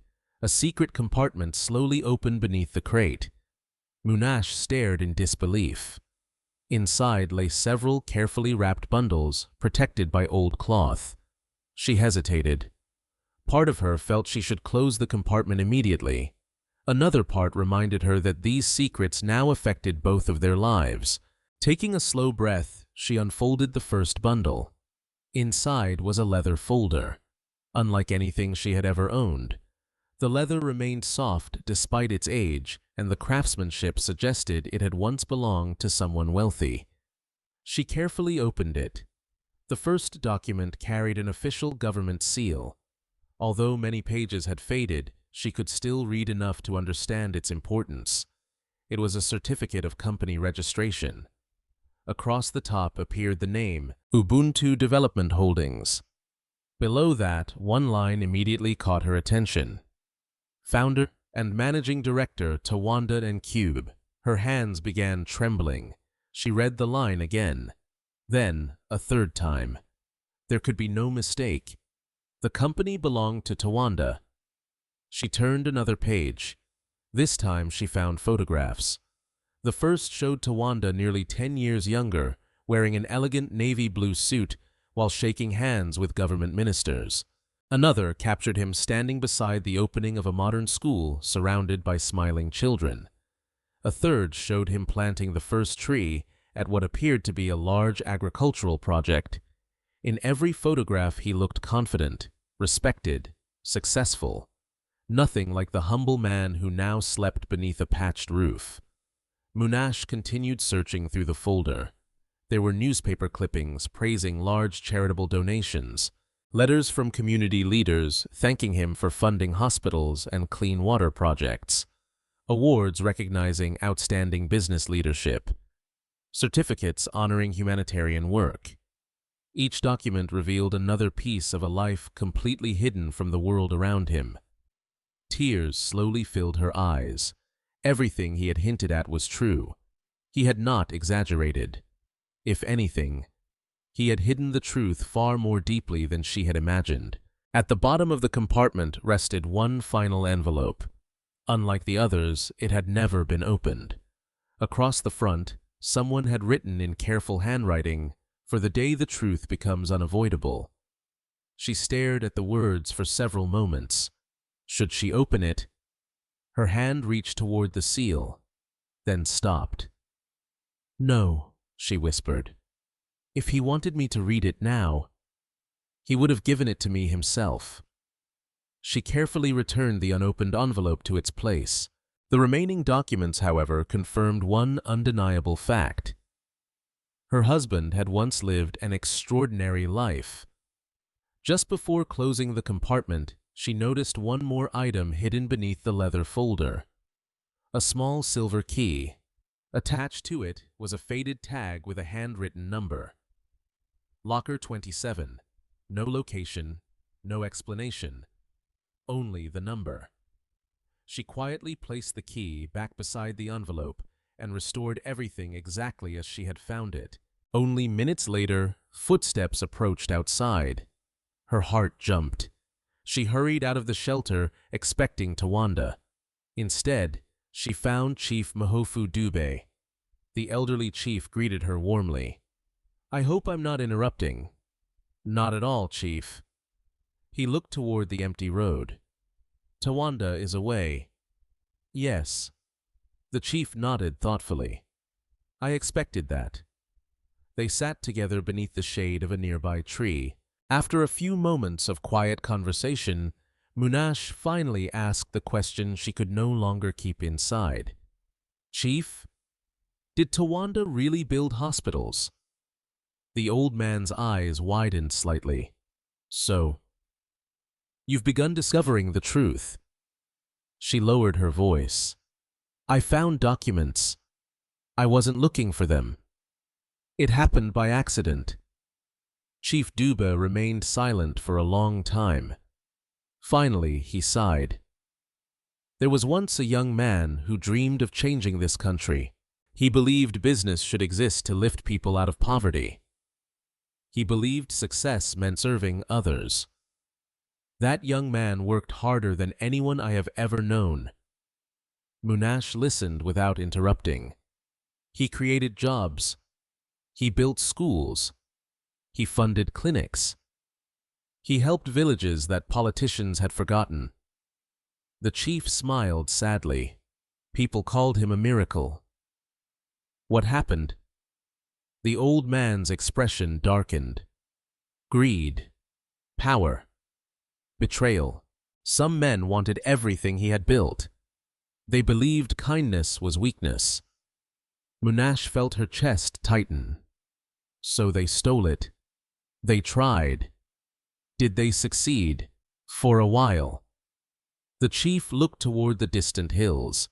"But truth has a strange habit. It may disappear for years. It may even seem defeated.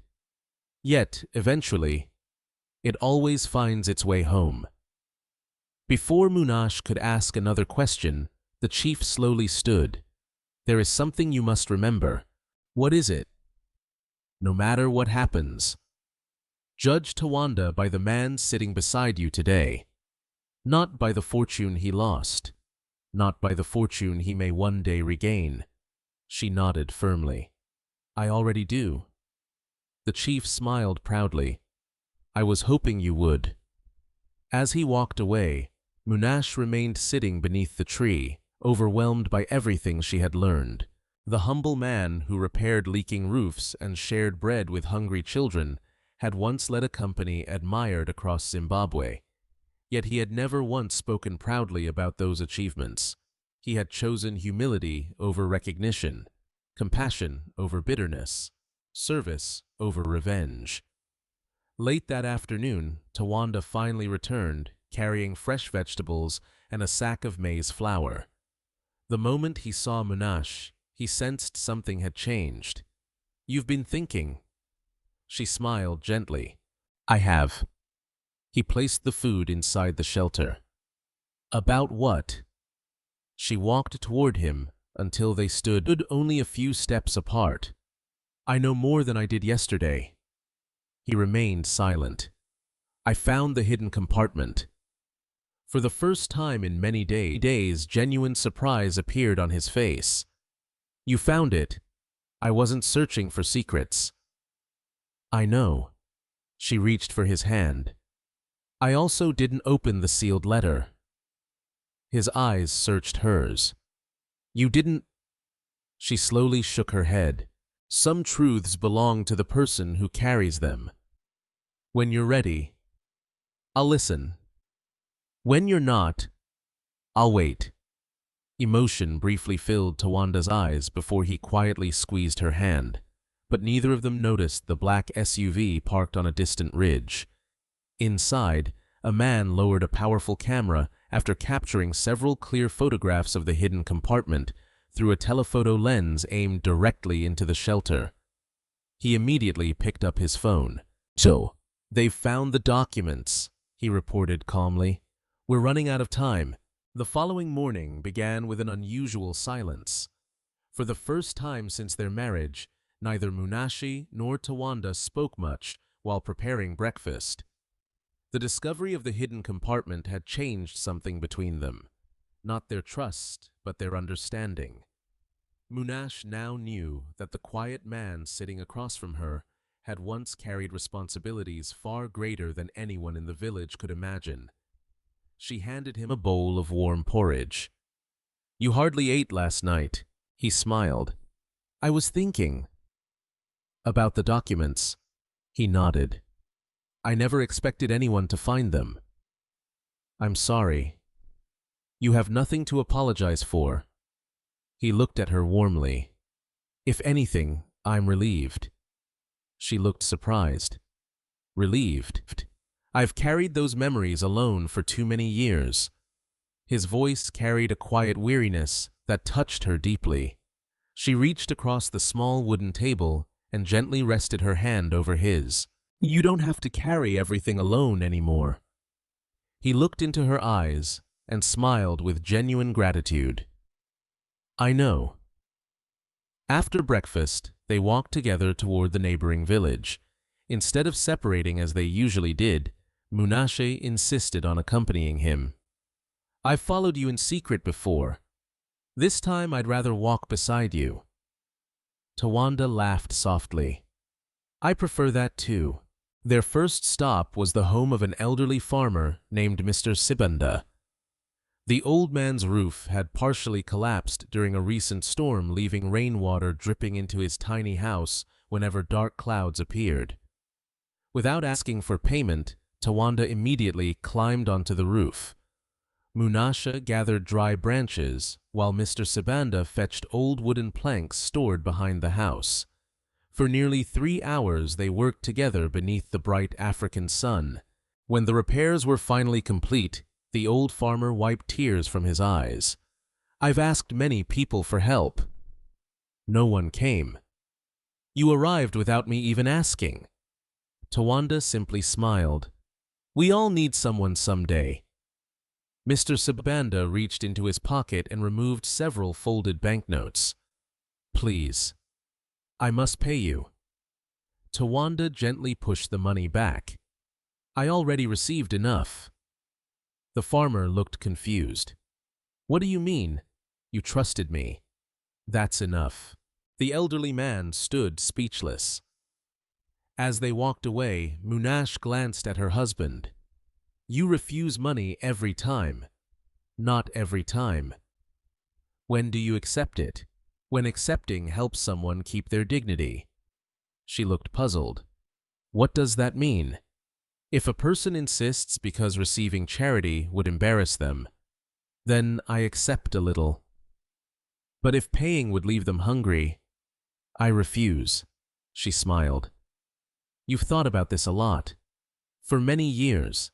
They continued walking until they reached a small primary school at the edge of another village. Children were gathered outside beneath a large tree because one classroom roof had become unsafe. The headmistress immediately recognized Tawanda. You're here. He nodded warmly. You asked for books. I brought some. From inside his worn cloth bag, he carefully removed exercise books, pencils, chalk, and several children's storybooks. Munashe stared in amazement. The bag never seemed large enough to hold everything he carried. The headmistress's eyes filled with gratitude. Examinations begin next month. These children had almost nothing. Tawanda smiled. They deserve every opportunity. Several children ran toward him. Teacher Tawanda, will you read to us again? He looked toward Munashe. Would you mind waiting a little? She laughed. I'd love to stay. The children gathered beneath the tree while Tawanda opened one of the storybooks. His voice changed completely. It became animated, warm, full of life. Every child listened with complete attention. When the story ended, he asked questions that encouraged every student to participate. Even the shyest children slowly raised their hands. Watching him teach filled Munashe with quiet admiration. She understood now why the children respected him so deeply. He never made anyone feel small. He helped people believe they could become better. As they prepared to leave, one little boy tugged gently on Tawanda's sleeve. Uncle, my mother asked me to give you this. The boy handed him a small basket containing fresh tomatoes. Tawanda smiled. Please thank her. It's too much. The boy shook his head firmly. She said you once paid for my medicine. You saved my life. Munashe looked at Tawanda. You never told me. He simply shrugged. It happened years ago. The little boy hugged him tightly before running back toward the school. Neither Munashe nor Tawanda noticed a black SUV parked several hundred meters away behind a line of trees. Inside, two men watched through binoculars. One lowered the glasses and quietly spoke. He hasn't changed. The other nodded. Still helping everyone. The first man sighed. That's exactly why people will believe him if he speaks. The second man's expression became serious. Then we cannot allow him the chance. Far away, their conversation disappeared beneath the sound of children laughing. Later that afternoon, Munashe and Tawanda visited the widow and the 3 orphan children once again. This time, the small house looked different. A broken window had been repaired. Fresh vegetables were growing beside the entrance. The children looked healthier than before. The widow smiled proudly. We've started selling vegetables. Tawanda taught us how. Munashe turned towards him. You planned all of this. I only gave them ideas. The widow laughed. You gave us hope. Hope. The word echoed inside Munashe's heart. That was exactly what Tawanda seemed to leave behind everywhere he went. Not money, not gifts. Hope. As the afternoon sun slowly descended, they began walking home through the fields. For several minutes, neither spoke. Finally, Munashe asked, Do you ever regret losing everything? Tawanda looked toward the distant mountains. I regret trusting the wrong people, but I don't regret helping others. Even after what happened? He nodded. If kindness disappears because evil exists, then evil has already won. She smiled softly. I think I understand you better every day. He looked at her. And I understand you better too. What have you learned? That your heart is much stronger than you believe. She laughed quietly. I've been afraid almost every day since we married. Courage isn't the absence of fear. It's choosing the right path despite fear. His words stayed with her as they continued walking. Just before reaching their shelter, they noticed a familiar figure waiting outside. It was Simba Chikore, the businessman who had offered Munashe a new life. He stood calmly beside his silver pickup truck. When he saw them approaching, he smiled. I've been waiting. Munashe exchanged a puzzled glance with Tawanda. I thought you returned to Harare. I did. I also came back. Tawanda stepped forward politely. What brings you here? Simba studied both of them carefully before answering. I owe you the truth. Munashe felt her heart begin to race. What truth? The businessman took a slow breath. The job offer was never the real reason I came. Silence settled over the dusty roadside. Tawanda's expression remained calm, but Munashe could see that he already suspected what was coming. Simba looked directly at Tawanda. I've been searching for you for nearly 5 years. The evening breeze suddenly felt cold. Munashe stared at the businessman in disbelief. You knew who he was all along. Simba nodded slowly.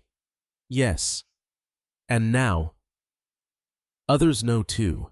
Munashe stood frozen beside the shelter, unable to process Simba Chikore's words. I've been searching for you for nearly 5 years. The sentence echoed inside her mind. She slowly turned toward Tawanda. His face remained calm, but she noticed a quiet sadness in his eyes, as though he had expected this moment to arrive eventually. Simba took a few careful steps closer. I know this is difficult. Tawanda nodded. It was only a matter of time. Munashe looked from one man to the other. Will someone please tell me what's happening? Simba sighed. You deserve the truth. He glanced toward the empty road before continuing. Years ago, your husband wasn't simply a successful businessman. He was one of the youngest entrepreneurs in Zimbabwe. He built Ubuntu Development Holdings from almost nothing. Munashe remembered the company registration papers hidden beneath the wooden crate. So the documents were real. They were. Simba smiled sadly. But those papers tell only part of the story. He turned toward Tawanda. You never told her. Tawanda shook his head. I wanted her to know me, not my past. Munashe quietly took his hand. I know both matter. Simba continued speaking. When Ubuntu Development Holdings began, people laughed. They said no young man could build a national company while giving away so much of its profits. But Tawanda ignored them. He believed businesses should improve lives. He refused to exploit workers. He paid fair wages. He funded scholarships. He opened health clinics in villages where children had never seen a doctor. He financed clean water systems. He even created emergency food programs during drought seasons. Munashe listened in complete silence. Every sentence revealed another piece of the man standing beside her.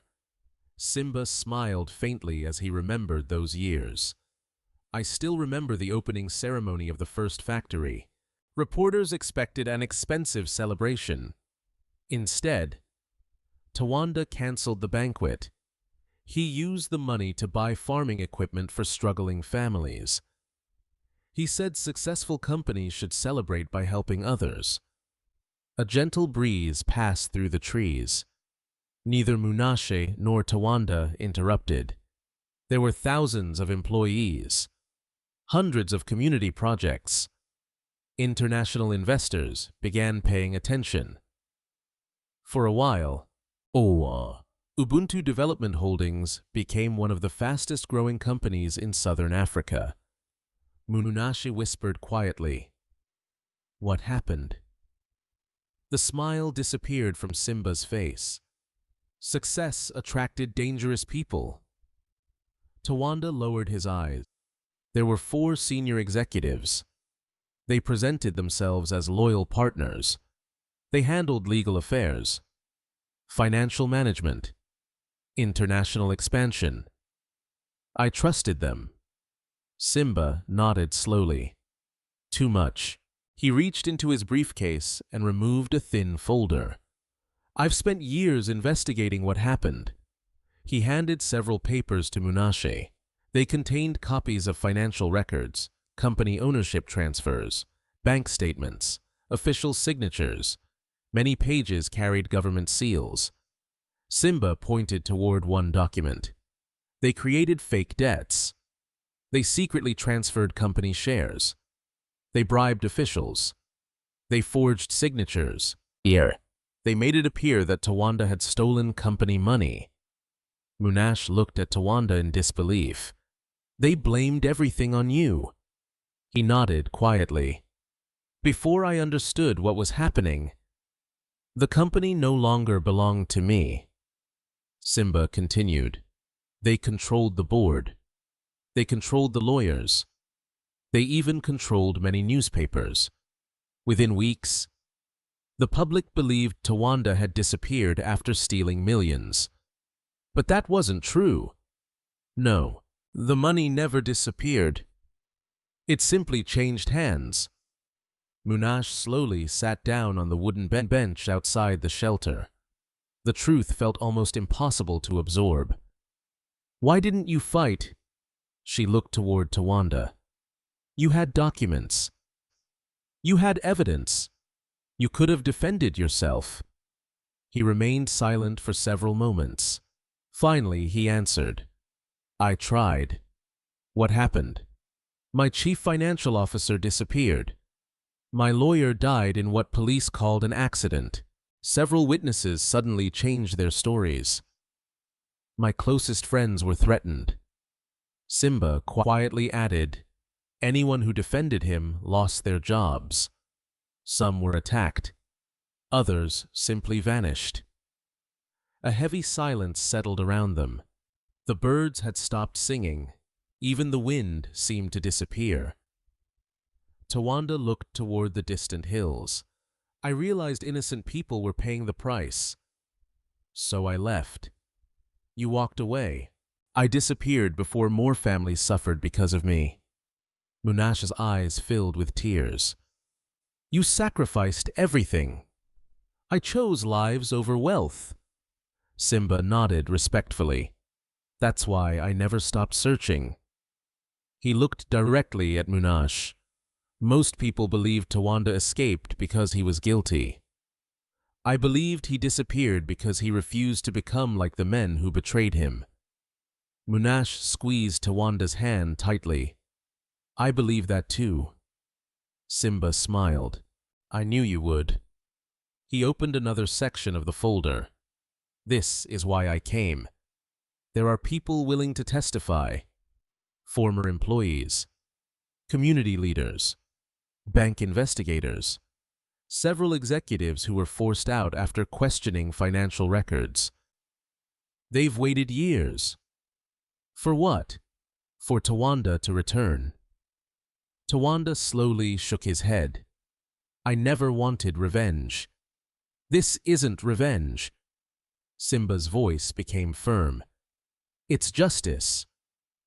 You built hospitals. They claimed credit. You funded schools. They placed their names on the buildings. You created scholarships. They canceled many of them after taking control. Munashe looked shocked. They stopped helping people. Simba nodded. Profits became more important than communities.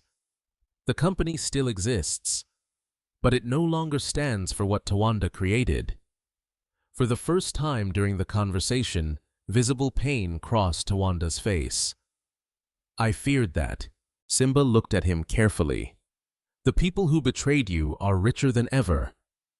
They believe you're dead or hiding forever. They never expected anyone to find you. Munashe suddenly remembered the black SUVs. The men watching us. They work for them, Simba nodded. Most likely. My investigators discovered they began searching several months ago. Someone recognized Tawanda while he was helping flood victims in another province. The search started immediately. They've been following every lead since. Tawanda sighed quietly. So it begins. No, Simba corrected gently. It ends. He removed one final document from his briefcase. This was approved yesterday. Munashe looked down. It was an official court notice. The High Court had authorized a new financial investigation based on newly discovered evidence. Several former executives had agreed to cooperate. Bank records previously hidden had been recovered. International auditors had joined the investigation. Simba smiled for the first time since arriving.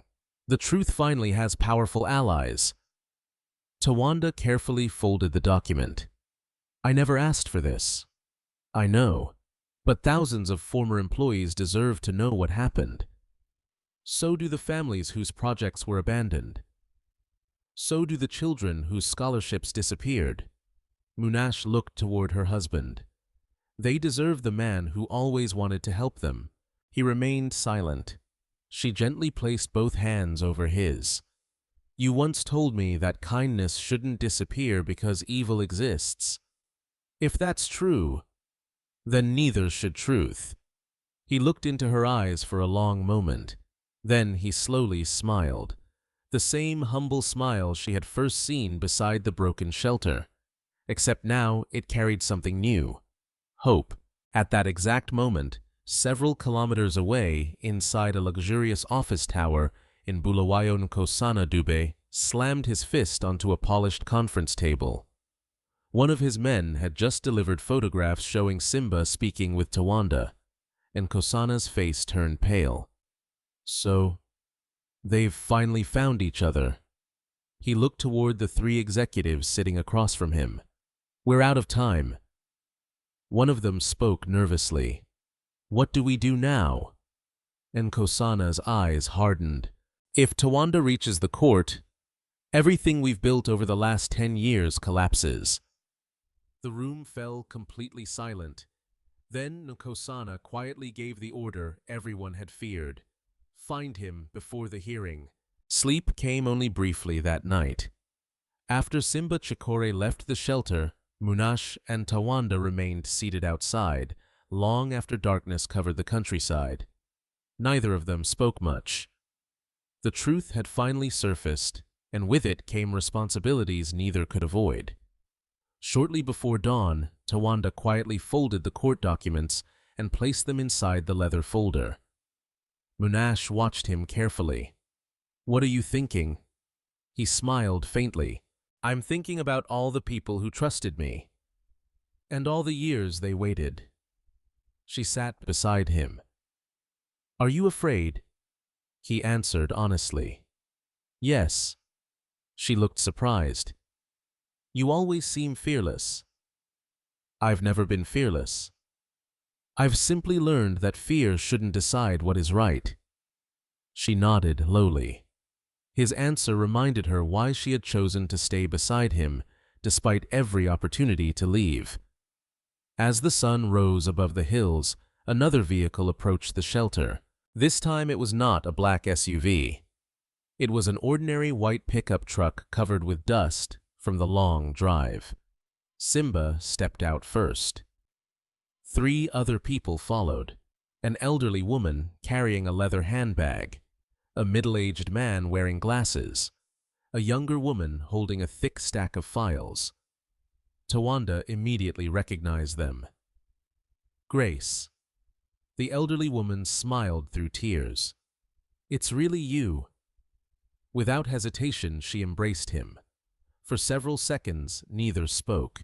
Finally, she stepped back and wiped her eyes. I prayed for this day. Munashe quietly watched the reunion. Simba introduced everyone. This is Grace Moyo. She was your company's legal advisor. Grace nodded respectfully toward Munashe. Your husband once helped pay for my son's heart surgery. I've owed him my life ever since. Simba then introduced the man wearing glasses. This is Daniel Nkube, our former chief internal auditor. Daniel extended his hand. I spent years searching for financial records after the company was stolen. The final visitor smiled warmly. My name is Ruth Banda. I manage the scholarship program. She looked toward Tawanda. When they took over, they closed more than half of our education projects. Tawanda lowered his eyes sadly. I always feared they would. Grace opened her handbag and carefully placed several folders on the wooden table inside the shelter. We didn't come empty-handed. Munashe looked at the growing stack of documents. What are these? Daniel answered. The evidence. For the next 2 hours, the tiny shelter became an improvised meeting room. Every folder revealed another layer of the conspiracy. There were copies of forged signatures, secret bank transfers, emails exchanged between senior executives, contracts altered after Tawanda's disappearance, minutes from private board meetings, photographs of confidential records. Everything had been collected carefully over many years. Daniel pointed toward one financial report. These transfers happened over 6 months. They moved company assets into shell corporations. Ruth opened another file. They canceled village development projects, but continued reporting them as completed. Grace removed several sworn witness statements. Former employees are willing to testify. They've signed affidavits. They've waited years for someone to believe them. Munashe looked around the small shelter. Only weeks earlier, this place had held little more than a blanket and 2 bowls. Now it held the evidence that could expose one of the country's largest corporate scandals. She quietly whispered, "This is unbelievable." Simba nodded. We've spent 5 years gathering every piece. But there was always one thing missing. He looked directly at Tawanda. You. Tawanda remained silent. Daniel leaned forward. Without you, they'll argue the documents were fabricated. With you, everything changes. A heavy silence filled the room. Finally, Tawanda spoke. I don't want revenge. Grace smiled gently. I know. That's exactly why you must come. He looked confused. She continued softly. If you wanted revenge, you would have acted years ago. You disappeared instead. You protected innocent people. Now you're returning to protect the truth. Her words lingered in the room. Munashe reached for Tawanda's hand. I'll stand beside you. He looked at her with gratitude. You already have. While the conversation continued, none of them noticed 2 men parked nearly a kilometer away using high-powered cameras. Inside the black SUV, one man adjusted the focus on a telephoto lens. I've identified 4 visitors. The second man looked at photographs displayed on a tablet. Former executives, legal advisor, auditor. He frowned. This is getting worse. The first man picked up his encrypted phone. We need immediate instructions. Hundreds of kilometers away, Nkosana Dube answered the call from his luxurious office. They've started meeting. The observer nodded. Yes. There are documents. Several witnesses. Nkosana remained silent for several seconds. Finally, he asked, Has Tawanda agreed to testify? Not yet. Then we still have time. He ended the call and turned toward the other 3 executives gathered inside the conference room. They've found enough evidence. One of the men nervously loosened his tie. Can the court stop us? If Tawanda appears. Yes. Another executive spoke quietly. We could negotiate. Nkosana's expression hardened immediately. He'll never accept money. We both know that. The room fell silent. Everyone understood. The man they had betrayed had never cared about wealth. That made him impossible to control. Back at the shelter, Daniel carefully unfolded one final document. This is the most important piece. It was a handwritten notebook recovered from a former accountant shortly before his death. Every payment, every illegal transfer, every bribe, every forged transaction had been recorded with exact dates. Daniel looked toward Tawanda. The accountant kept this because he regretted what happened. He wanted someone to know, but he was too frightened to come forward. Grace quietly added, "He died last year. Natural causes." But before he passed away, he asked his daughter to deliver the notebook if you were ever found. Tawanda gently placed his hand on the notebook. His eyes became moist. He carried this burden alone. So did many others, Ruth replied. They've waited for you. The conversation lasted until late afternoon. Eventually, Simba stood. We should leave before dark. There are too many eyes watching. He handed Tawanda a sealed envelope. Court date. 3 weeks. Bulawayo High Court. Tawanda accepted it quietly. We'll be there. For the first time that day, everyone smiled. As the vehicles drove away, one by one, Munashe watched the dust slowly disappear into the distance. She turned toward Tawanda. This is really happening. He nodded.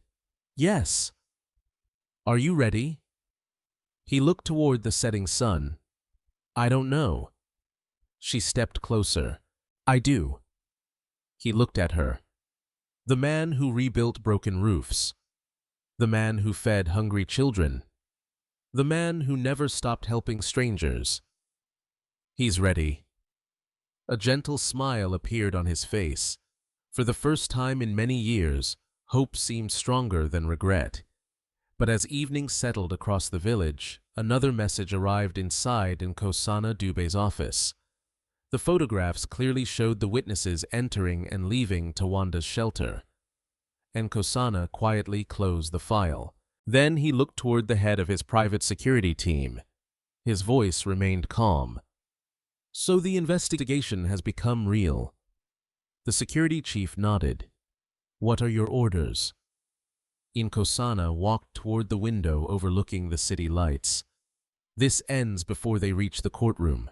3 weeks passed more quickly than either Munashe or Tawanda expected. Word quietly spread throughout the villages that a major court hearing would soon take place in Bulawayo. Very few people knew the details, but rumors traveled faster than facts. Some claimed an international company was being investigated. Others believed corrupt officials were finally facing justice. Only a handful of people knew that the quiet man living inside a repaired roadside shelter stood at the center of everything. On the evening before the hearing, Chief Mhofu Dube visited them one final time. He carried no gifts, only a walking stick and his familiar smile. You've both come a long way, Munashe nodded. It still feels unreal. The old chief looked toward Tawanda. I told you years ago that hidden things eventually come into the light. Tawanda smiled respectfully. You were right. No. The chief gently shook his head. Truth was right. He placed one hand on Tawanda's shoulder. Whatever happens tomorrow, remember that the people who truly know you have never stopped believing. Before leaving, he turned toward Munashe. My daughter. You married a poor man. But wealth was never what made him extraordinary. She smiled warmly. I know. Early the next morning, a convoy of vehicles quietly departed for Bulawayo. Simba drove the lead vehicle. Behind him traveled Grace Daniel Ruth and several witnesses. The final vehicle carried Tawanda and Munashe. Neither spoke much during the journey. As the city skyline slowly appeared on the horizon, Munashe looked out the window. So much has changed. Tawanda looked at the passing buildings. So much has stayed the same. When they arrived outside the High Court, dozens of journalists had already gathered. Television cameras, newspaper photographers, reporters speaking into microphones. The investigation had attracted national attention. As Tawanda stepped from the vehicle, the crowd immediately became restless. Several older reporters stared at him in disbelief. "It can't be. That's Tawanda Nkube. I thought he disappeared years ago." Camera shutters echoed continuously. Flash after flash illuminated the courthouse entrance. Munashe instinctively reached for his hand. He gently squeezed hers. "I'm all right." Security officers escorted the group inside before reporters could ask questions. The courtroom itself was already nearly full. Former employees occupied one side. Journalists filled the public gallery. Government investigators organized files across several tables. At the opposite side sat Nkosana Dube and the three executives who had once controlled Ubuntu Development Holdings.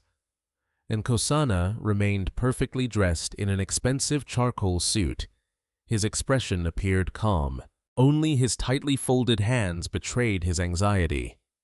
The moment he saw Tawanda enter the courtroom, his face briefly lost color. Their eyes met for the first time in almost 10 years. Neither man spoke. Judge Miriam Chikonde entered precisely at 9 o'clock. The courtroom immediately fell silent. This hearing concerns allegations of corporate fraud, financial misconduct, forgery, and unlawful transfer of company ownership involving Ubuntu Development Holdings.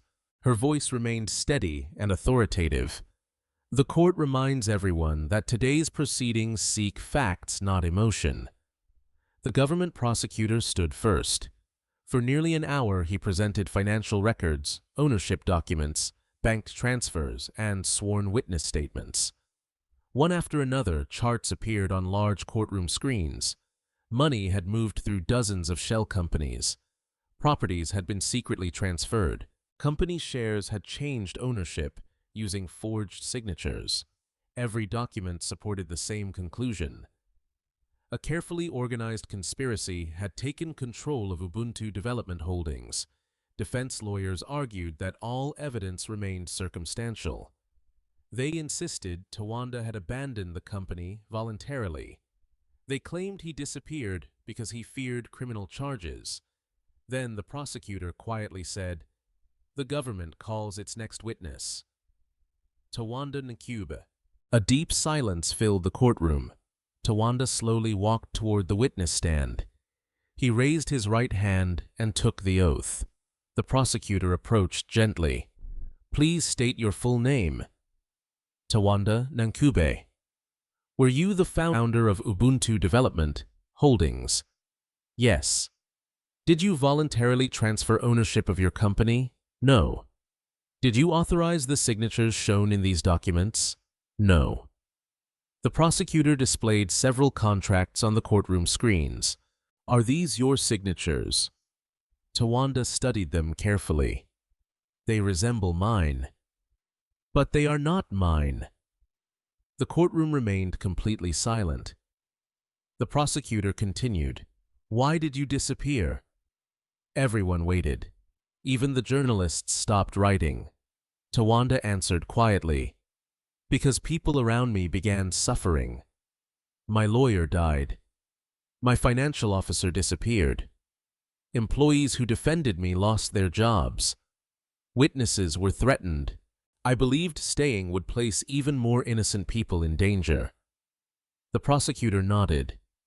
"Did you leave to escape responsibility?" "No. I left because I refused to let others pay for my decisions." A murmur spread through the courtroom. Several former employees wiped tears from their eyes. The prosecutor asked one final question. Mr. Incube, if the company is returned to you, what will you do? Many people expected him to speak about revenge. Others expected compensation. Instead, he answered without hesitation. I'll rebuild the scholarship program. I'll reopen the village health projects. I'll continue what should never have stopped. Silence followed. Then someone quietly began clapping. The judge immediately struck her gavel. Order! But the emotional impact had already spread throughout the courtroom. Even some journalists lowered their cameras. The defense attorney rose for cross-examination. He walked confidently toward the witness stand. Mr. Incube, isn't it true that you abandoned your shareholders? No. Isn't it true that your poor financial decisions nearly bankrupted the company? No. Can you prove that? Before Tawanda could answer, Daniel requested permission to approach. The judge approved. Daniel placed the accountant's handwritten ledger onto the evidence table. This notebook records every illegal transfer. It matches the bank records already submitted. Government forensic specialists immediately confirmed the handwriting and financial entries. The defense attorney's confidence visibly faded. One by one, additional witnesses testified. Grace explained how legal documents had been altered. Ruth described scholarship funds that vanished after new executives assumed control. Former employees confirmed threats and intimidation. An independent banking investigator authenticated the hidden financial transfers. Every testimony strengthened the case. By late afternoon, the evidence had become overwhelming. Judge Chikonde announced a brief recess before delivering preliminary findings. As everyone stood, reporters rushed outside to prepare live broadcasts. Inside the courtroom, Nkosana remained seated. He stared silently at the evidence stacked across multiple tables. For the first time in years, he understood that the truth could no longer be buried. He slowly turned toward Tawanda. You could have taken your revenge years ago. Tawanda calmly met his eyes. I never wanted revenge. Then why come back? Because too many innocent people deserved the truth. Nkosana lowered his head. For the first time since the investigation began, he had no answer. Across the courtroom, Munashe watched her husband standing quietly beside the witness stand. He wore the same simple suit Simba had purchased for the hearing. No expensive watch, no luxury jewelry. Nothing suggested he had once built a business empire. Yet everyone inside the courtroom seemed to recognize something far more valuable: integrity. As the judge returned to the bench, every person in the courtroom rose once again. Judge Chikonde looked across the crowded room before speaking. Having reviewed the evidence presented today, this court is prepared to announce its preliminary ruling. The courtroom remained completely silent. Every person stood as Judge Miriam Chikonde opened the thick file before her. The afternoon sunlight streamed through the tall courtroom windows, illuminating the stacks of documents that had taken years to gather. She adjusted her glasses and looked slowly across both legal teams. This court has carefully reviewed the testimony presented today. Her calm voice echoed through the chamber. The evidence includes authenticated financial records, sworn witness statements, forensic handwriting, analysis banking investigations, and original corporate documents. She paused briefly. The material before this court demonstrates a consistent pattern. No one moved. Judge Chikonde continued. Based upon the evidence presented during these proceedings, though there are sufficient grounds to conclude that Ubuntu Development Holdings was unlawfully transferred through fraud, forgery, financial deception, and abuse of corporate authority. A wave of quiet emotion spread through the courtroom. Former employees looked at one another with tears in their eyes. Several journalists immediately began typing breaking news alerts. The judge turned toward Nkosana Dube and the three executives seated beside him. This court therefore orders the immediate freezing of all personal and corporate assets connected to the disputed ownership. Gasps echoed through the public gallery. The court further authorizes criminal investigations into all individuals identified in today's proceedings. Nkosana slowly closed his eyes. He had spent nearly a decade protecting the empire he had stolen.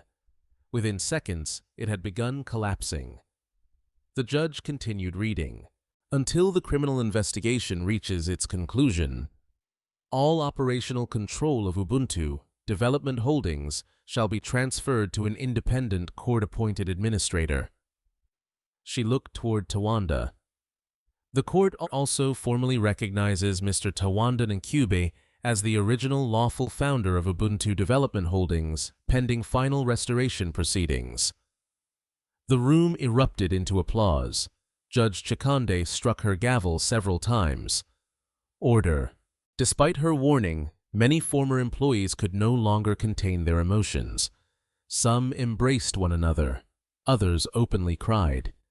Grace quietly covered her face with both hands. Daniel lowered his head in relief. Ruth smiled through tears. Munashe simply stood frozen. She looked at her husband. He showed no excitement, no celebration, only quiet gratitude. When the hearing officially ended, journalists rushed toward the courthouse entrance. Outside, hundreds of people had gathered after hearing news broadcasts throughout the afternoon. Former workers, scholarship recipients, village leaders, ordinary citizens. Many held handwritten signs. Welcome home. Truth wins. Thank you, Tawanda. The courthouse doors opened. Security officers stepped outside first. Then Tawanda and Munashe emerged together. For a brief moment, the crowd became completely silent. Many people stared at the man they had believed disappeared forever. An elderly woman suddenly stepped forward from the crowd. She carried a faded walking stick and moved slowly toward him.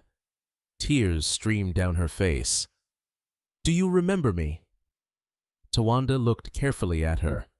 Then he smiled. "Mrs. Dlamini." The elderly woman began crying. "You paid for my husband's cancer treatment. He lived 3 more wonderful years. I never had the chance to thank you." Without hesitation, Tawanda gently embraced her. The crowd watched quietly. A young man then approached. "I was one of your scholarship students. You sent me to university. I'm a doctor now." Another woman stepped forward. "You rebuilt our village well. My children never had to drink dirty water again." Then another. And another. One after another, people shared stories. A teacher whose school remained open because of Tawanda's donations. A farmer who received his first irrigation equipment. A nurse whose clinic had been built through one of Ubuntu's community programs. None of them spoke about money. They spoke about lives changed.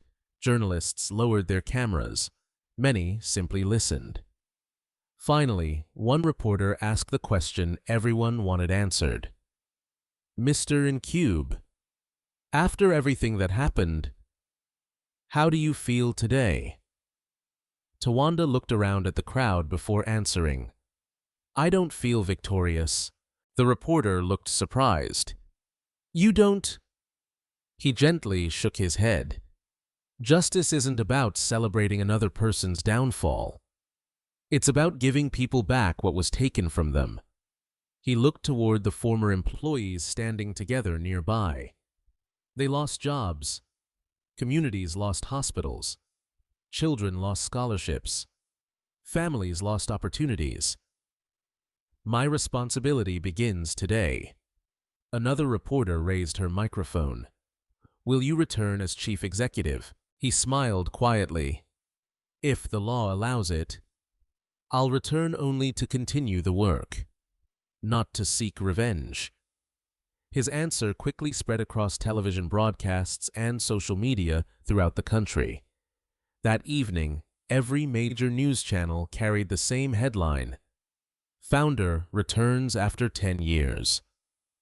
Across Zimbabwe, millions of viewers listened as former employees described Tawanda's honesty and generosity. Public opinion changed almost overnight.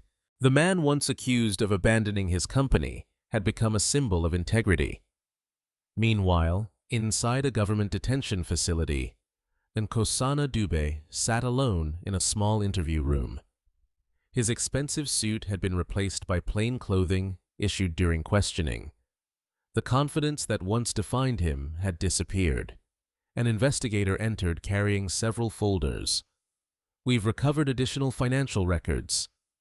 Nkosana remained silent. "We've also received new witness statements." Still no answer. Finally, the investigator placed a photograph on the table. It showed Tawanda speaking to reporters outside the courthouse. Crowds surrounded him. People applauded. Children smiled. The investigator quietly asked, "Was it worth it?" Nkosana stared at the photograph for a long time. His voice barely rose above a whisper. "I spent 10 years protecting money." He spent 10 years protecting people. Only then did he truly understand why he had lost. Late that evening, Tawanda and Munashe returned to their small village. They expected a quiet arrival. Instead, nearly the entire community waited beside the entrance road. Children held handmade flowers. Village women carried baskets of fresh bread and fruit. Old men removed their hats respectfully. Even Jabulani Moyo stood silently near the back of the crowd. For the first time since forcing Munashe into marriage, shame covered his face. Chief Mahofu stepped forward. "You left this village as a beggar." He smiled warmly. "You've returned as the same humble man." The villagers laughed gently. The chief continued, "Only now, everyone finally knows who you truly are." Jabulani slowly approached. His hands trembled. He struggled to find the words. "I treated both of you terribly." He looked directly at Munashe. "I failed you." Then he turned toward Tawanda. "And I judged you by your clothes." Silence settled over the gathering. Everyone waited for Tawanda's response. He stepped forward, then extended his hand. "If we spend our lives chained to yesterday, none of us will have a better tomorrow." Jabulani's eyes filled with tears as he accepted the handshake. Around them, the villagers applauded, not because wealth had returned, but because forgiveness had proven stronger than bitterness. As darkness settled across the village, Munashe looked toward the simple shelter that had once seemed like the symbol of her greatest misfortune. Now she understood. It had become the place where truth, love, patience, and dignity had quietly survived until the world was finally ready to see them. The weeks following the court's preliminary ruling transformed Zimbabwe in ways few people had imagined. The criminal investigation moved swiftly. Forensic accountants uncovered additional hidden accounts. International banking authorities confirmed years of illegal transfers. Former executives who had remained silent for nearly a decade finally chose to cooperate with investigators rather than continue protecting those responsible.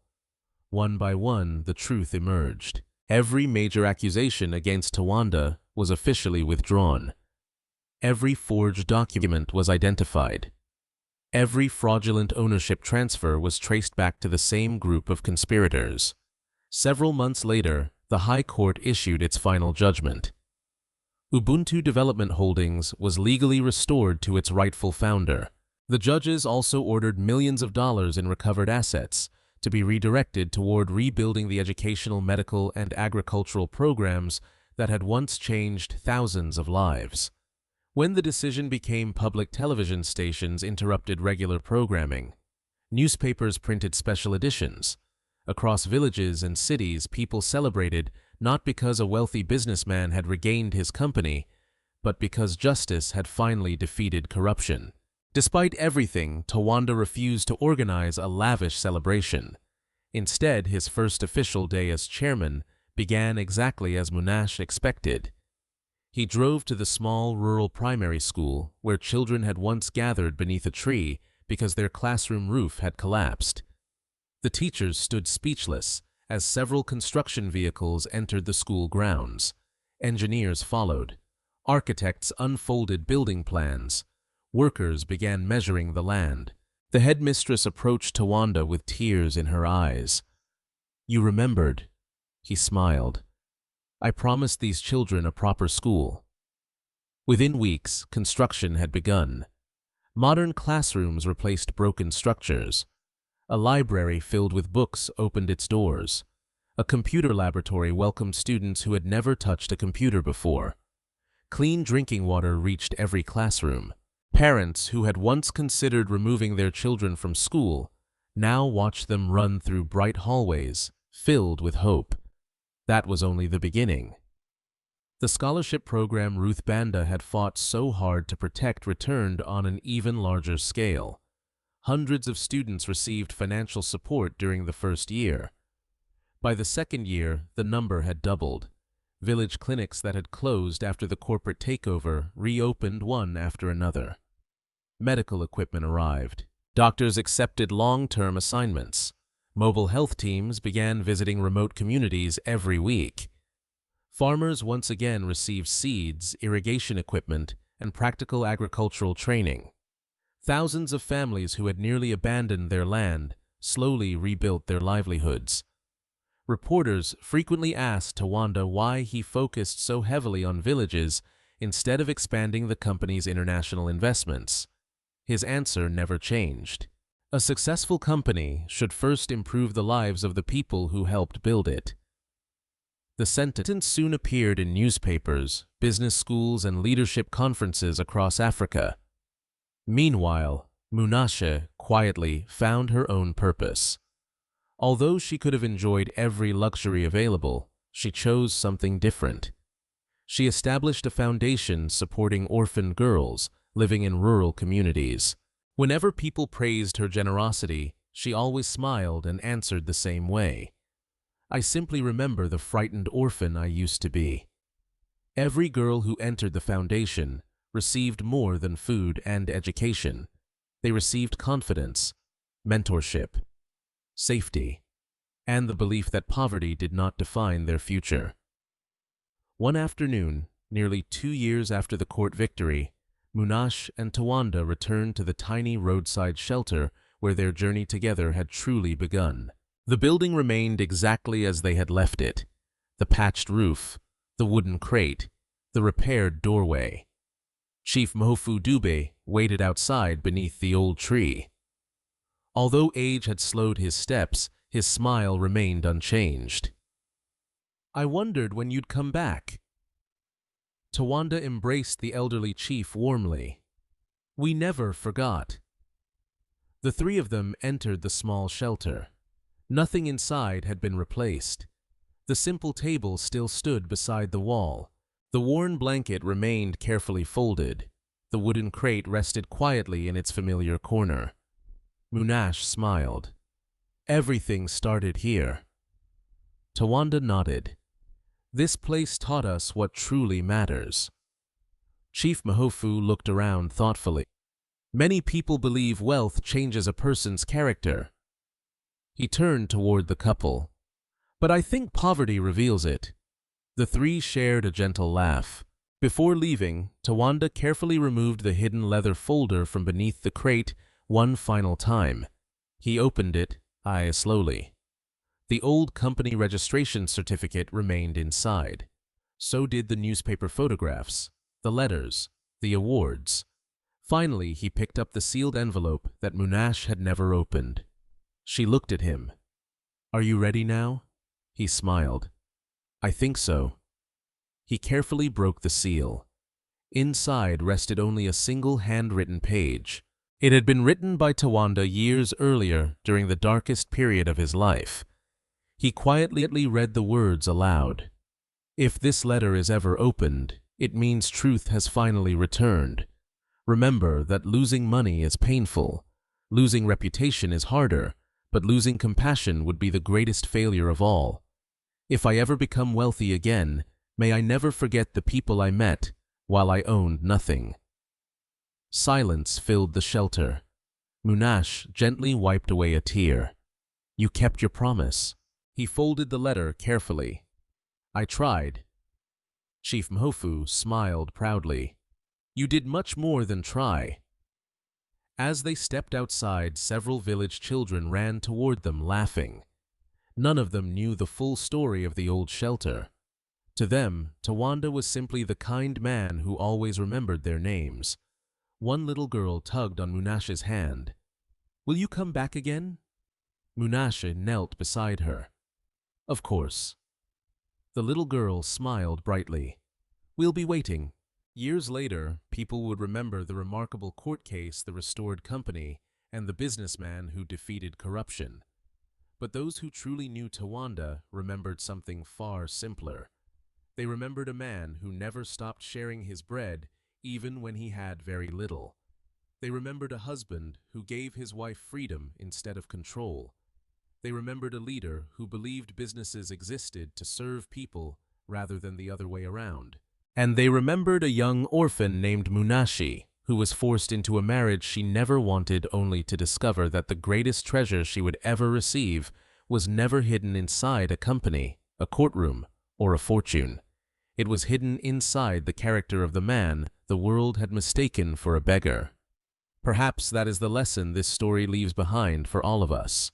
The world often judges people by their appearance, their possessions, or the rumors surrounding them. Yet true character is revealed by how someone treats others when no one is watching. Wealth can disappear overnight. Reputation can be stolen. Power can change hands. But kindness, integrity, humility, and compassion remain treasures that no dishonest person can ever take away. Before judging someone's worth, take the time to understand their heart. You may discover that the person everyone overlooks is quietly changing lives in ways the world has not yet learned to see.